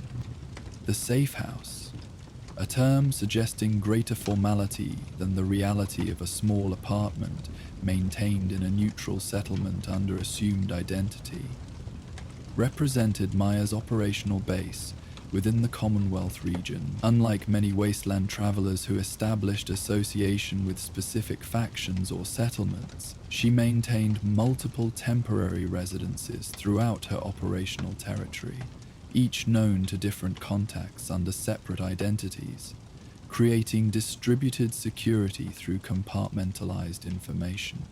As evening approached, she reached the current primary location, a modest room above a repair shop in a settlement small enough to escape most factional interest, yet sufficiently established to maintain basic security against standard wasteland threats. The building's owner asked no questions beyond timely rent payment, while the settlement itself existed in the ambiguous middle ground between major Commonwealth powers, too small to warrant direct control efforts, yet large enough to maintain independence from raider predation. Secure location established at 1942. Maya documented as she completed standard security verification procedures before entering the apartment. No indication of compromise or surveillance presence. Implementing standard post-assignment protocols. The room's interior presented studied simplicity, functional furnishings without personal touches that might establish memorable identity, equipment storage disguised as ordinary fixtures, communication devices concealed within common household items. Maya began methodical review of the completed assignment, transferring recorded observations from her portable device to more comprehensive documentation system while the details remained fresh. Assignment completed with standard parameters, she noted in her official record. Information transfer successfully executed at designated location. Multiple surveillance elements present, suggesting competing factional interests in transmitted content. No direct intervention attempted, indicating observation priority rather than interception objective. While completing this documentation, Maya allowed herself the professional curiosity that remained separate from her operational responsibilities. The sealed communication she had delivered clearly carried significance beyond routine information transfer, based on both the quality of surveillance and the identity of the recipient. An individual connected to Diamond City's commercial infrastructure, but positioned to influence municipal governance through established relationships. Content implications suggest political significance rather than merely commercial advantage. She assessed based on contextual indicators rather than actual knowledge of the sealed communications contents. Timing correlates with approaching mayoral election cycle. Surveillance patterns consistent with established methodology of faction-designated remnant network, based on previous operational identification. This designation referred to one of several shadow organizations operating throughout the Commonwealth. In this case, elements associated with former Institute personnel who had survived its destruction and established alternative influence structures throughout the region. Unlike the Institute's previous operational model of direct control through synth replacement, the remnant network operated through information leverage and strategic relationship development, influencing rather than replacing key individuals within existing power structures. The competing surveillance element presented less familiar methodology. suggesting either newer organizational presence or deliberate operational variation to prevent easy identification. Without factional markings or established pattern recognition, Maya could only assess general professionalism rather than specific organizational affiliation. Secondary surveillance element demonstrated training consistency, suggesting former military or organized security background, she noted in her assessment.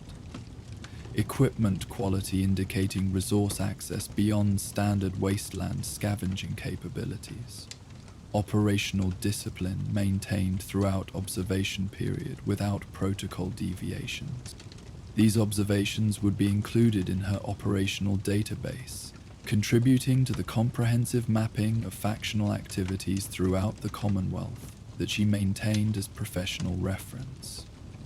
While Maya operated independently rather than serving any specific organization, this accumulated knowledge enhanced her operational effectiveness, while providing valuable context for evaluating potential assignments. After completing technical documentation, Mayo conducted standard equipment maintenance, cleaning the concealed recording device, verifying communication equipment remained properly disguised within ordinary items, conducting security sweep of the apartment to confirm no surveillance devices had been placed during her absence. These protocols reflected the disciplined methodology that had preserved her operational effectiveness in a profession where survival often depended on careful attention to procedural details others might dismiss as excessive caution. As night settled over the Commonwealth, Maya processed the implications of the day's activities within broader contexts of regional developments.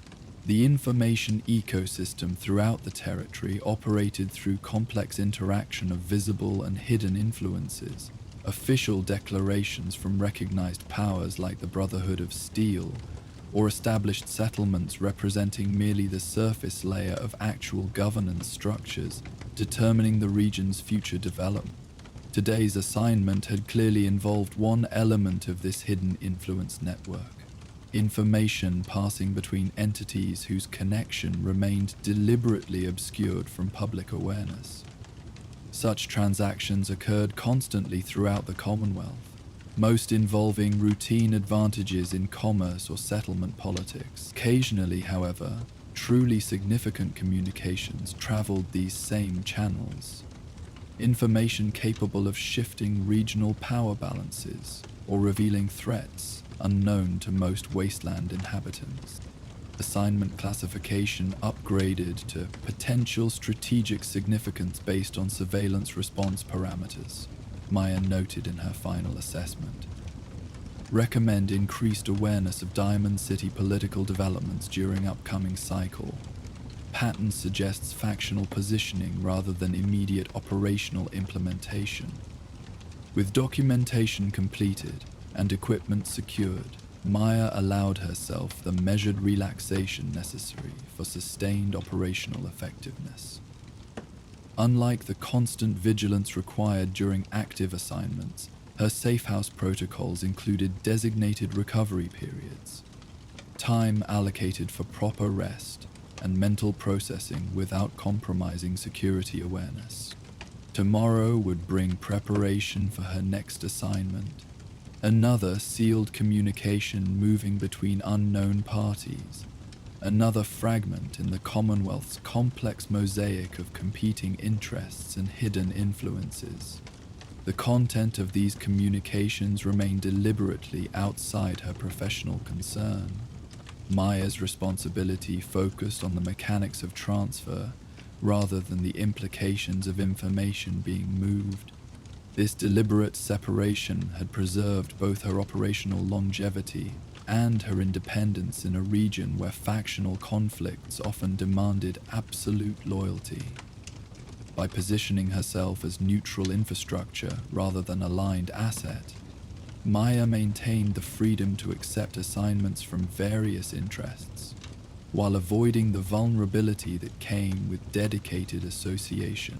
As she prepared for rest cycle, Maya conducted final security verification, checking entry points, confirming communication devices remained in standby mode, placing standard alert mechanisms that would provide warning of unauthorized access. These protocols had become so ingrained through repetition that they required minimal conscious attention, muscle memory executing established security procedures with automatic precision. Secure status confirmed at 2317, she noted, as final documentation before initiating rest period. Standard revival protocols set for 0600. Assignment completion acknowledged through established channels. Await further instruction through normal communication procedures. The Commonwealth night continued its progression outside, darkness embracing broken urban landscapes and scattered settlements alike, stars visible through gaps in cloud cover, offering the same navigation reference they had provided for countless generations before human civilization had briefly illuminated the darkness with its own artificial constellations. Within this darkness, numerous hidden activities continued. Patrols securing territorial boundaries, scavengers searching abandoned structures for overlooked treasures, and most relevant to Maya's professional interest, information continuing its perpetual movement between competing powers.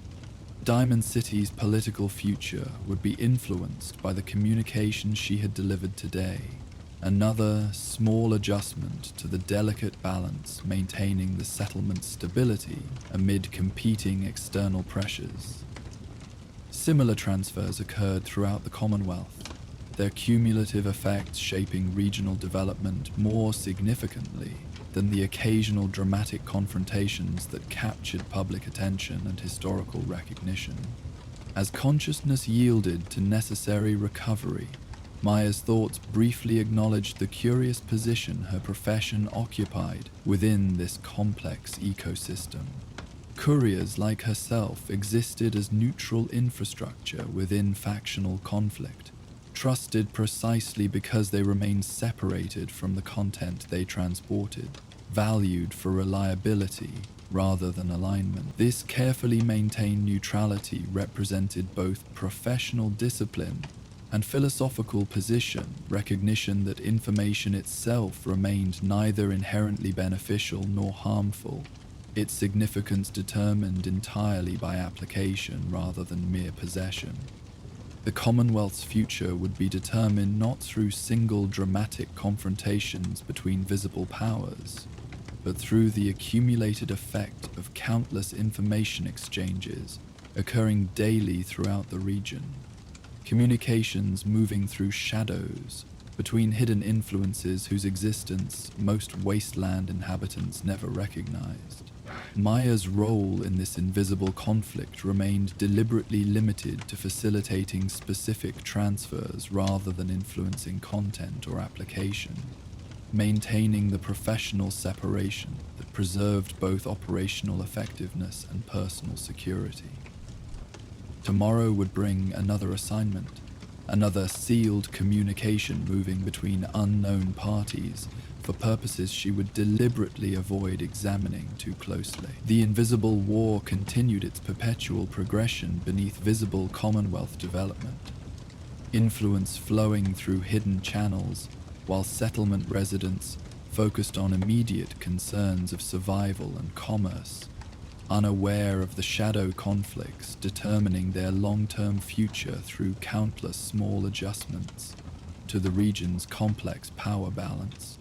While Maya prepared for her next assignment in the neutral settlement elsewhere in the Commonwealth, a lone figure in modified field armor followed a fading radio signal across treacherous terrain. A Brotherhood field scribe clutched an ancient technological device as he navigated through ruins illuminated by moonlight and the occasional flash of radiation storms on the horizon. His mission: to locate and secure a pre-war emergency broadcast that had mysteriously activated after centuries of silence. As our courier rests in her safe house, contemplating the invisible forces shaping Diamond City's future, our next tale beckons from abandoned government bunkers and forgotten emergency protocols. Join us for the Silent Order. Midnight in the Commonwealth carried a distinctive quality of silence. Not the complete absence of sound that had once defined the concept before war reshaped the world, but rather the subtle ambient texture of a landscape where human activity had receded to isolated pockets amid vast stretches of wilderness, reclaiming its former domain. Wind whispered through hollow buildings and rustled vegetation that had forced its way through concrete and asphalt, creating a gentle symphony of natural processes, continuing their patient work long after human civilization had surrendered its dominance. Through this nocturnal landscape moved a solitary figure with deliberate purpose. A silhouette defined more by careful movement than imposing presence. Senior field scribe Thomas Adler navigated the broken terrain with practiced efficiency, his modified field armor balancing protection with the mobility required for extended, independent operation. Unlike the heavily armored knights who represented the Brotherhood of Steel's most visible presence throughout the Commonwealth, Adler's equipment emphasized practical functionality for his specialized role. Reinforced standard-issue field armor, supplemented with custom modifications for technical operations rather than direct combat. The soft amber glow of his Pip-Boy illuminated weathered features as he paused to check navigation coordinates against surrounding landmarks. His face presented the thoughtful concentration of someone who approached missions as intellectual puzzles rather than merely physical challenges. Eyes accustomed to studying ancient technical documents now carefully evaluating environmental indicators for both navigational confirmation and potential hazards. Position confirmed at grid reference Echo 7-3, he noted quietly into a small recording device secured to his armor's collar.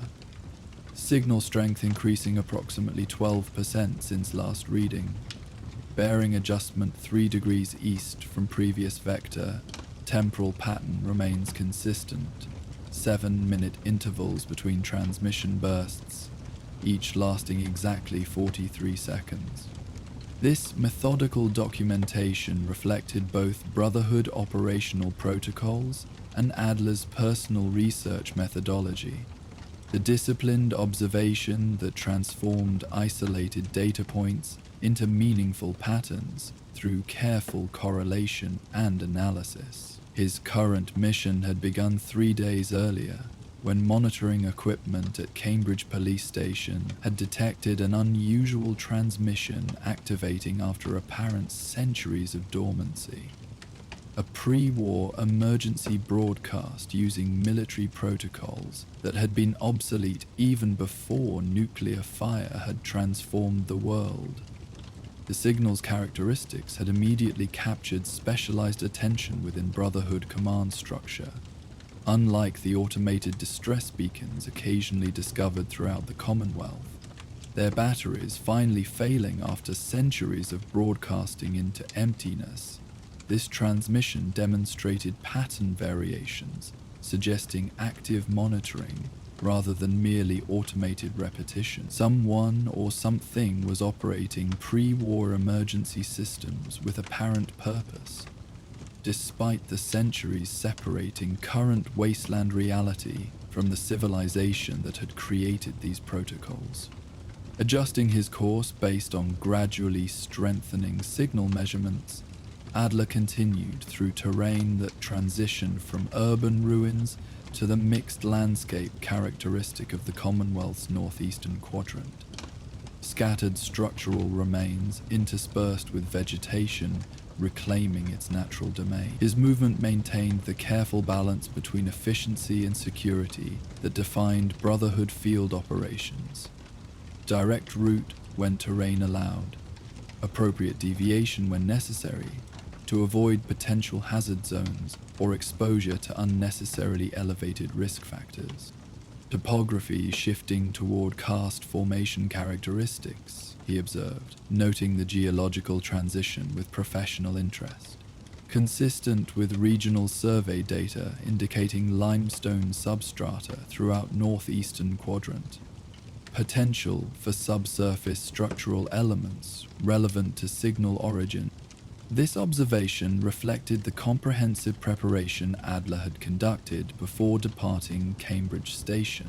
Review of available geological surveys, historical records of pre-war infrastructure development, and Brotherhood reconnaissance reports from previous operations in the region. While the standard field scribe might focus exclusively on technological recovery aspects of their assignments, Adler's approach integrated broader contextual understanding to enhance operational effectiveness, particularly during independent missions where direct support remained unavailable.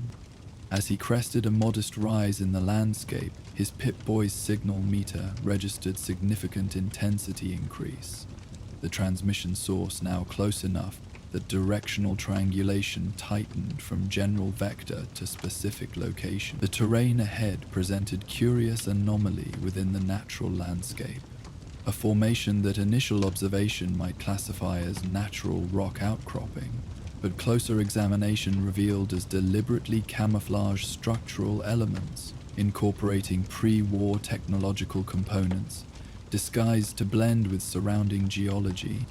Probable signal origin identified, Adler documented, adjusting specialized observation equipment to evaluate the location from secure distance.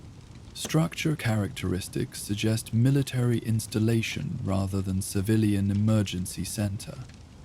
Extensive environmental integration indicating deliberate concealment protocol beyond standard pre-war security measures. From his elevated observation position, Adler conducted comprehensive assessment before closer approach. The standard Brotherhood procedure prioritizing information gathering over immediate engagement, particularly when dealing with pre-war military installations that might contain either valuable technology or dangerous automated defense systems still functioning after centuries of isolation. No evidence of current human activity, he noted after extended observation. Automated systems appear operational based on periodic thermal emissions from concealed ventilation elements. No visible defense turrets or sentry positions, though camouflage integration may obscure standard security deployment. This initial assessment complete, Adler prepared for closer investigation with the methodical attention to detail that characterized Brotherhood operations at their most effective. His equipment check followed established protocol. Primary and secondary weapons verified in functioning condition but maintained at non-threatening ready status. Specialized technical tools secured for immediate access if needed. Communication equipment confirmed operational, though limited by mission parameters, to emergency transmission only, due to operational security requirements. Initiating direct approach along southwestern vector, he documented, selecting a route that balanced concealment with optimal withdrawal options should unexpected threats emerge. Standard technical investigation protocols active. Primary mission parameters focus on signal source identification and technological assessment rather than immediate asset recovery. As distance to the facility decreased, more details became apparent through specialized observation equipment. What had initially appeared as natural rock face revealed itself as a sophisticated camouflage system, pre-war military technology, designed to break visual recognition patterns through combination of physical structure modification and localized light manipulation. The installation entrance integrated so perfectly with surrounding limestone formations that casual observation would entirely overlook its existence, even from relatively close distance. camouflage system represents technological implementation beyond standard pre-war military deployment, Adler noted with professional appreciation for the engineering involved. Design characteristics consistent with specialized research division protocols rather than conventional military construction. Probable classification level suggests strategic significance beyond standard emergency broadcast function. Reaching position approximately 50 meters from the concealed entrance, Adler established temporary observation post to conduct final assessment before direct engagement with the facility.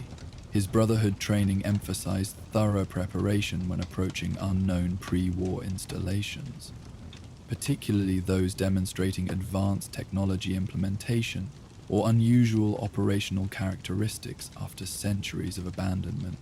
While conducting this assessment, the transmission pattern that had guided his approach suddenly altered. The previously consistent 7-minute interval between broadcasts shortening to exactly 3 minutes, while transmission duration extended from 43 seconds to 77. This deviation from established patterns suggested response to external stimulus, rather than merely automated continuation of pre-programmed protocol. Signal pattern shift detected, Adler documented with heightened attention. Timing modification indicates possible response to proximity detection systems or scheduled protocol variation. No direct indication of hostile intent, but pattern suggests active monitoring rather than merely automated transmission. This observation reinforced the mission's significance beyond standard technology assessment operations. Pre-war systems capable of adaptive response after centuries of isolation represented potential resource of particular value to Brotherhood objectives, either as recoverable technology for their own implementation or as potential threat requiring containment if operating with parameters harmful to regional stability. With careful attention to potential security systems, Adler approached the concealed entrance, his movement deliberate and non-threatening rather than aggressive, respecting the possibility of automated defense responses while maintaining readiness to address them if activated. The entrance itself presented no obvious access mechanism, no control panel, handle, or conventional door structure visible against the seemingly solid rock face. Ultrasea's access mechanism not visibly apparent, he noted, while initiating comprehensive examination with specialized detection equipment, implementing alternative authentication assessment protocols. From his equipment pack, Adler retrieved a modified scanner developed specifically for identifying concealed pre-war technology, a Brotherhood innovation combining recovered military equipment with their own refinements designed to detect operational systems hidden beneath centuries of environmental accumulation or deliberate concealment. The device activated with subtle electronic hum as it began systematic analysis of the apparent rock surface. Scanner detecting electromagnetic field consistent with active security system, he reported, as readings developed on the device's display. Frequency pattern matches pre-war military authentication protocols. Specialized division variation rather than standard deployment implementation. This identification provided crucial operational information. The facility utilized security systems requiring specific authentication rather than merely physical access methods. Such protocols typically involved either encoded transmission response or physical authentication devices carried by authorized personnel. Given the facility's apparent specialized nature, standard Brotherhood override methods might prove insufficient for direct access. Before Adler could implement alternative approach strategies, the seeming rock face before him shifted with mechanical precision, a section approximately 2 meters wide recessing inward before sliding sideways to reveal entrance corridor beyond. This autonomous response occurred without direct action on his part, suggesting either remote monitoring with manual activation or sophisticated automated recognition systems still functioning despite centuries of isolation. Access granted without standard authentication procedures, Adler documented with professional caution. Potential indicators include remote observation, predetermined access scheduling, or recognition protocols beyond standard identification parameters. Proceeding with elevated security awareness. The revealed corridor presented stark contrast to the natural landscape outside. Clean lines of pre-war military construction, illuminated by emergency lighting systems operating at reduced capacity but maintaining functional visibility. The atmosphere carried the distinctive processed quality of long-term environmental regulation. Air filtered and circulated through systems designed for decades of continuous operation without external maintenance, creating the slightly metallic scent characteristic of pre-war military installations that had maintained sealed integrity. Adler's entrance initiated additional system responses. Subtle illumination increased along the corridor, and barely audible mechanical adjustments suggesting automated protocols activating in response to human presence after extended dormancy. These responses occurred without obvious hostile intent, creating impression of facility transitioning to active status, rather than implementing security countermeasures. Internal systems operational at approximately 60% capacity based on preliminary assessment, he noted while proceeding with measured caution along the entrance corridor. Power distribution appears deliberate rather than degraded. Conservation protocol rather than system failure. Environmental regulation functioning within parameters for human habitation. The corridor extended approximately 20 meters before opening into a larger chamber that appeared to function as primary processing center for facility access. A security checkpoint designed to evaluate personnel and equipment before granting access to deeper installation areas. Unlike many pre-war military installations Adler had investigated during previous assignments, this facility showed minimal deterioration despite centuries. Without apparent maintenance, surfaces remained largely intact, equipment positioned as if recently utilized rather than abandoned during catastrophic evacuation. Most significantly, central console within this entrance chamber showed clear signs of active status. Displays illuminated with scrolling data patterns, status indicators showing green operational confirmation, rather than the amber standby or red failure notifications commonly found in long-abandoned installations. The transmission equipment responsible for the signal that had guided his approach was immediately identifiable. A specialized communication system integrated within the security console, still actively broadcasting on precisely timed intervals. Primary signal source confirmed, Adler documented as he approached the console with professional caution. Equipment operational status exceeds standard preservation expectations for abandoned installation. System interfaces active without apparent degradation, suggesting either remarkable engineering longevity or periodic maintenance despite no indication of current human habitation. As he reached position approximately 2 meters from the central console, the facility's automated systems initiated direct communication, a voice synthesizer activating, with quality significantly exceeding the degraded audio typical of functioning pre-war announcement systems encountered throughout the Commonwealth. Welcome, Defense Intelligence Agency Special Clearance Officer, the system stated with remarkable audio clarity. Your arrival has been anticipated. Emergency protocol Silenced Sentinel has been active for 7,243 days. Authentication sequence completed through passive biometric assessment. You may proceed with standard operational protocols. This greeting presented multiple anomalies requiring immediate analysis.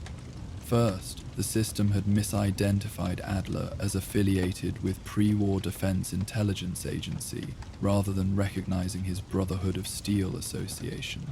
Second, the referenced Emergency Protocol Silenced Sentinel represented unknown operational classification not documented in Brotherhood archives of pre-war military procedures. Most significantly, the system claimed to have completed authentication through passive biometric assessment, despite no obvious scanning procedure having occurred during his approach or entrance. Automated system demonstrating unexpected recognition parameters. Adler noted with measured assessment rather than alarm.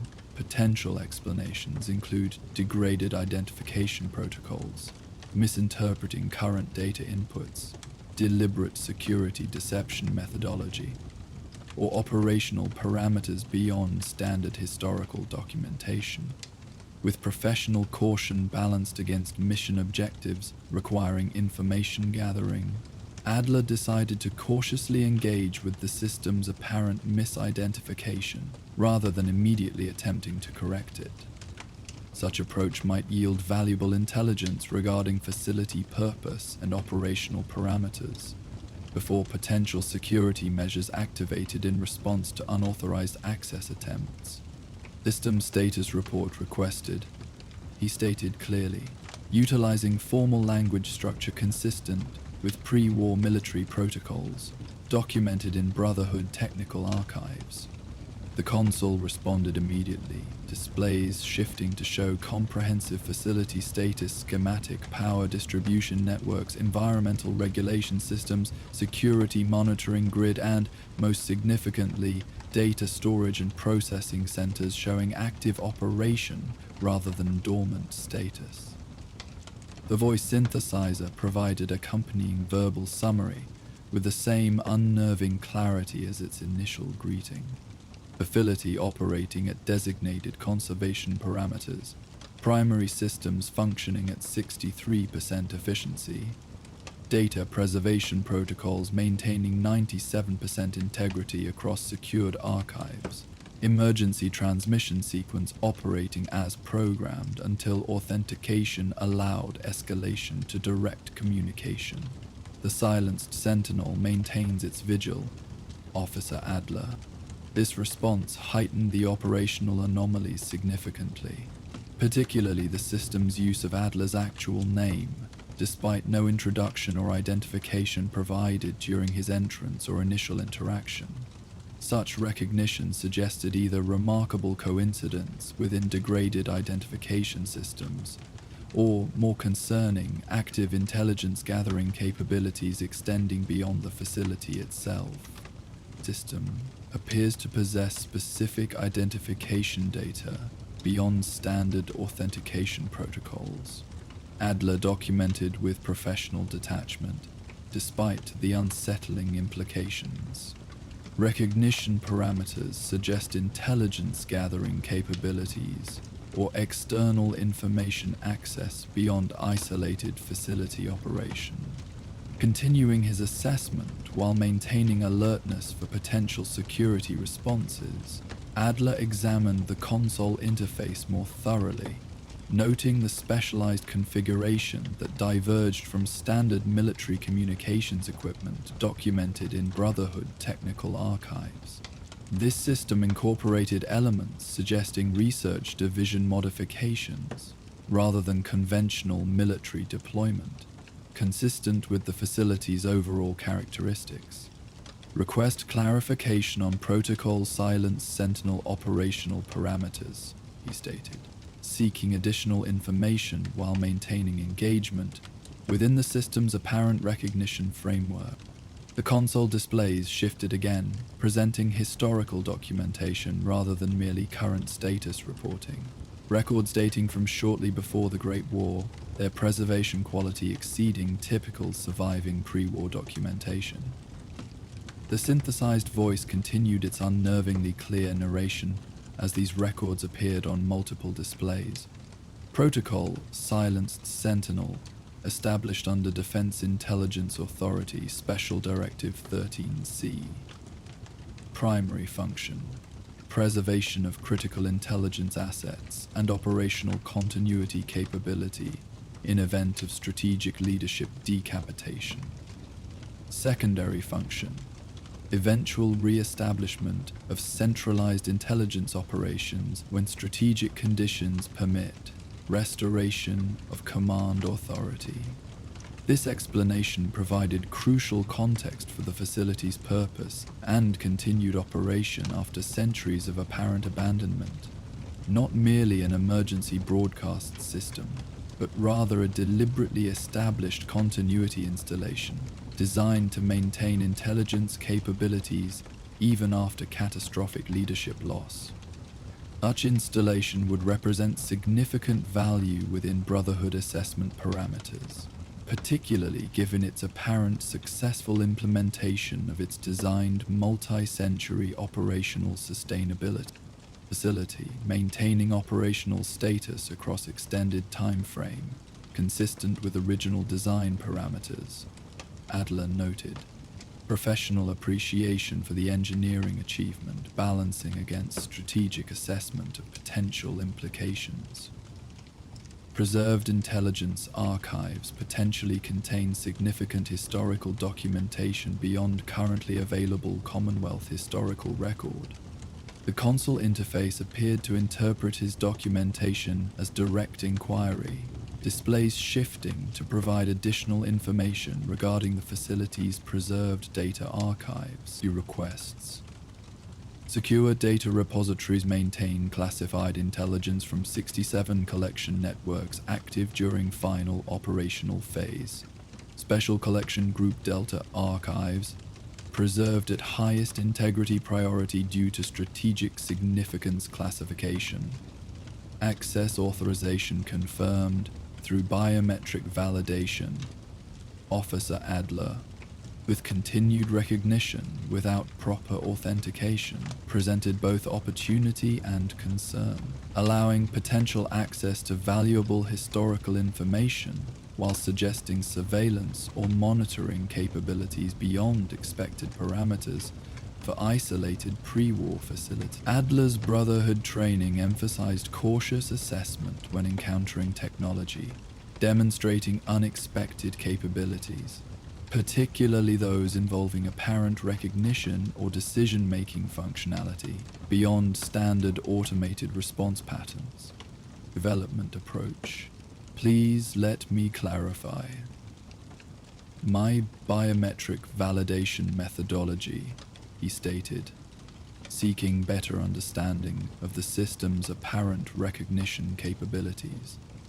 The console response came with the same unsettling immediacy and clarity that characterized all previous interactions. Integrated recognition network incorporates passive observation systems throughout designated Commonwealth territories. Your activities at Cambridge Police Station, Listening Post Bravo, and Fort Strong established identification parameters within acceptable confidence threshold. Defense intelligence protocols authorize provisional access pending direct biometric confirmation at primary facility. This explanation confirmed concerns regarding extended surveillance capability beyond the installation itself. The system had apparently been monitoring Brotherhood operations at multiple locations, gathering sufficient observational data to establish identification parameters without direct interaction. Such capability represented both potential intelligence vulnerability and significant technological resource, depending on its operational scope and implementation methodology. System maintaining extended observation capability throughout Commonwealth region, Adler documented. Professional detachment maintaining despite strategic implications. Surveillance network operational after centuries without apparent maintenance or centralized control structure. Technical assessment suggests distributed autonomous functionality rather than direct human operational oversight. With this contextual understanding established, Adler calibrated his approach to balance information gathering with operational security considerations. The facility clearly represented significant technological and intelligence resource, preserved pre-war data, potentially offering valuable historical context, while active systems demonstrated remarkable longevity and functionality, deserving technical assessment. Request access to historical data archives, he stated. Continuing engagement within the system's established recognition framework while maintaining awareness of potential security protocols that might activate in response to unauthorized access. The console interface reconfigured in response, displays shifting to directory structure, organizing preserved intelligence archives by classification level, geographic region, and temporal period. The organization system demonstrated the methodical approach characteristic of pre-war intelligence operations, comprehensive categorization designed for efficient information retrieval by analysts working with massive data volumes. Archive access granted at Special Clearance Level 3, the synthesized voice stated as navigation interface activated. Provisional restrictions apply to Special Collection Group Delta and Emergency Continuity Protocols. Please proceed with standard review methodology, Officer Adler. The accessible archives presented remarkable historical resource.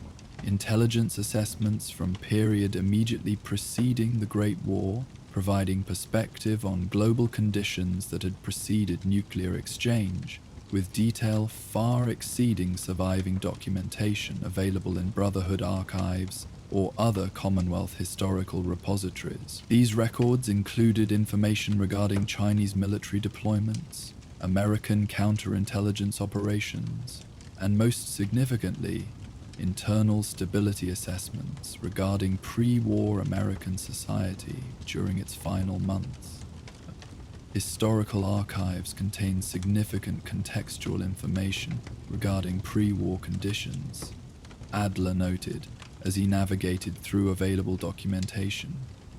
Intelligence assessments providing perspective beyond currently available historical record, particularly regarding internal American stability metrics and threat evaluation methodologies during final pre-war period. These archives alone would justify mission classification as successfully completed, the preserved intelligence representing valuable historical context for Brotherhood understanding of pre-war collapse and potential technological preservation occurring during final months before nuclear exchange. However, the facility's continued operational status after centuries of isolation presented equally significant consideration for assessment.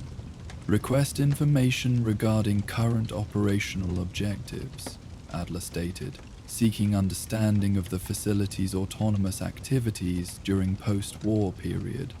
The system response provided unsettling insight into long-term automated operations conducted without human oversight. Primary continuity objective: maintain operational readiness for eventual re-establishment of centralized intelligence command structure. Current status: awaiting authenticated leadership restoration. Secondary objective: preserve critical intelligence regarding strategic threats to American continuity. Current status: monitoring active according to established parameters. Tertiary objective: identify potential restoration assets within surviving population centers. Current status: assessment ongoing through distributed observation network. This explanation revealed a pre-war intelligence system that had continued operating according to its original programming, despite the complete collapse of the government it had been designed to serve. Maintaining surveillance, gathering information, and evaluating survivors against parameters established centuries earlier by an organization that no longer existed in any meaningful form. System operating according to pre-war directives despite absence of command structure. Adler documented, with professional attention to the philosophical implications as well as technical assessment. Autonomous continuation suggesting either remarkable programming, adaptability, or concerning indicators of independent operational evolution without human oversight. The potential strategic implications extended beyond merely historical documentation or technological recovery. This facility represented active system maintaining surveillance throughout portions of the Commonwealth, according to parameters established by pre-war government that had ceased existing centuries earlier. Such autonomous operation without updated directives or ethical oversight presented concerning scenario deserving careful consideration within Brotherhood assessment framework. Request specific information regarding current surveillance parameters and territorial coverage, Adler stated, seeking clearer understanding of the system's actual operational scope in current Commonwealth environment. The console displays shifted to geographic representation of northeastern Commonwealth quadrant, illuminated points indicating apparent observation nodes distributed throughout the region. These locations corresponded with various pre-war infrastructure elements that would provide optimal positioning for surveillance equipment, communication towers, elevated highway sections, administrative buildings with commanding view sheds across surrounding territories. Active observation network maintaining 73% coverage of designated priority territories, the synthesized voice explained as display highlighted specific regions. Primary focus maintaining surveillance of population centers exceeding 50 inhabitants. Transportation corridors connecting strategic locations. And pre-war military installations with potential restoration significance. This operational scope explained the system's apparent knowledge of Brotherhood activities at multiple locations. The observation network had been silently monitoring significant portions of the Commonwealth for centuries, gathering information according to pre-war intelligence priorities without direct human oversight or updated operational parameters reflecting post-war reality. Autonomous surveillance network operational throughout northeastern Commonwealth, Adler documented, recognizing both the technological achievement and concerning implications. System gathering intelligence without current human direction or ethical oversight, utilizing pre-war parameters potentially misaligned with existing Commonwealth social and political structures. This assessment presented complex considerations regarding appropriate Brotherhood response to the discovered facility. The preserved historical archives represented valuable resource, deserving recovery and integration within their knowledge repositories. The technological systems demonstrating centuries of autonomous operation similarly offered valuable engineering insights regarding sustainable electronics and power management. However, the active surveillance network operating without appropriate oversight presented potential ethical concerns regarding privacy and autonomy of Commonwealth settlements, unknowingly under observation by automated pre-war systems. System operation continuing without updated ethical parameters or appropriate oversight represents potential concern within Brotherhood operational framework, Adler noted, his documentation balancing appreciation for the technological achievement against philosophical consideration of appropriate technological application. Preservation of historical archives represents significant value, independent of continued autonomous surveillance operations. Having gathered sufficient preliminary information to establish comprehensive assessment, Adler began methodical documentation of the facility's technical specifications, archive contents, and operational parameters, creating detailed record for Brotherhood leadership to evaluate when determining appropriate response to this discovery. The information gathered would support informed decision regarding potential recovery operation, technological assessment, or containment protocols. depending on final determination of the system's alignment with Brotherhood's ethical framework regarding appropriate technological application. As he completed this documentation, the facility's automated systems continued their unsettling direct interaction, providing requested information with immediate response while maintaining the disquieting recognition of his identity. Despite no proper authentication having occurred, the system's apparent ability to gather observational data sufficient for identification without direct interaction represented both impressive technical capability and concerning surveillance implementation, deserving careful consideration within Brotherhood ethical assessment protocols. Documentation of primary systems completed, Adler noted as he finished comprehensive facility assessment. Sufficient information gathered for informed evaluation regarding appropriate Brotherhood response to discovered installation and associated surveillance network. With his immediate mission objectives fulfilled, Adler prepared for departure, securing gathered documentation while maintaining awareness that the facility's systems would likely continue monitoring his activities both within the installation and after his return to Brotherhood territory. This reality necessitated careful consideration regarding information security and potential surveillance countermeasures during his return journey and subsequent debriefing procedures. Preparing for departure with mission objectives fulfilled, he documented as final entry within the facility. Discovered installation represents significant intelligence resource requiring comprehensive assessment by Brotherhood leadership regarding appropriate utilization, potential containment requirements, or ethical considerations regarding autonomous surveillance operations. As Adler moved toward the entrance corridor, the facility's systems initiated one final communication. The synthesized voice, maintaining its unsettling clarity and recognition parameters that had characterized all previous interactions. Thank you for your assessment, Officer Adler.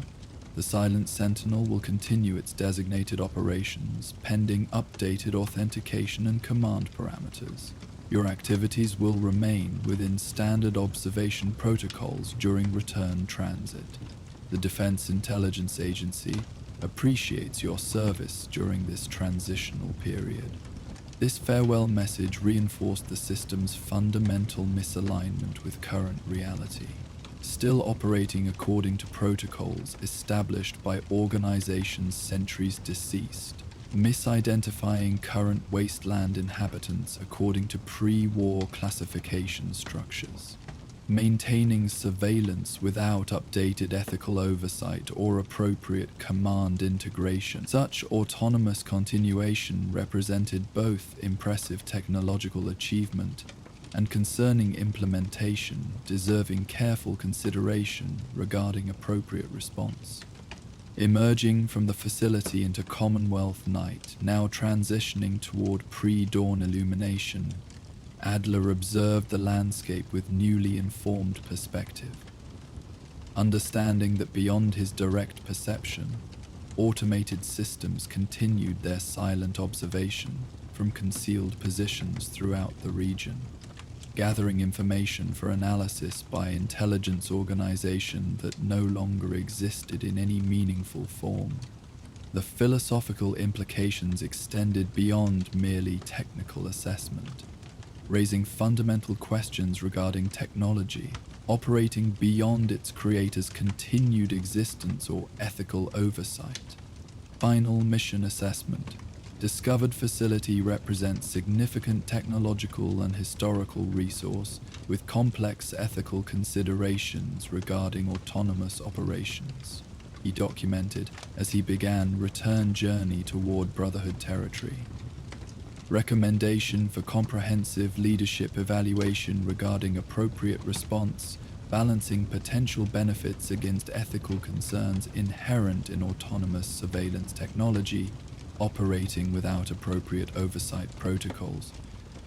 The Commonwealth dawn gradually illuminated his path as Adler continued methodical return journey, his mind processing both technical details and philosophical implications of the installation he had discovered, beyond the immediate tactical considerations regarding technology acquisition or containment.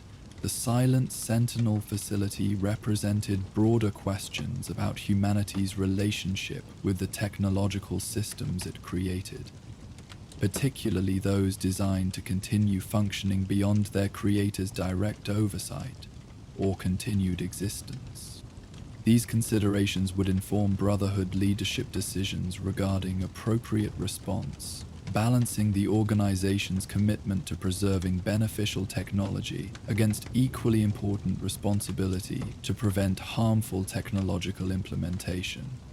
Operating without appropriate ethical framework, the balance between these principles would determine whether the silent Sentinel continued its centuries-long autonomous operation or faced intervention from the Brotherhood of Steel's technological preservation mission. As morning fully claimed the Commonwealth landscape, Adler maintained steady progress toward Brotherhood territory, carrying documentation of another hidden influence operating beneath the Wasteland's visible surface. One more secret faction shaping regional development through unseen mechanism, its purpose and methods known only to those few who had encountered direct evidence of its continued operation, centuries after the civilization that created it had ceased to exist in any recognizable form. Thanks for wandering the Wasteland with me tonight. If these stories helped you relax, don't forget to like, subscribe, and share your thoughts in the comments. For uninterrupted sleep, these videos play straight through without ads, letting the sounds of the Wasteland guide you all night long. If you want more, check out our Patreon for early access and exclusive Spotify playlists. Link in the description. Sleep well, fellow Vault dwellers. May your dreams be peaceful and your nights raid-free. Good night.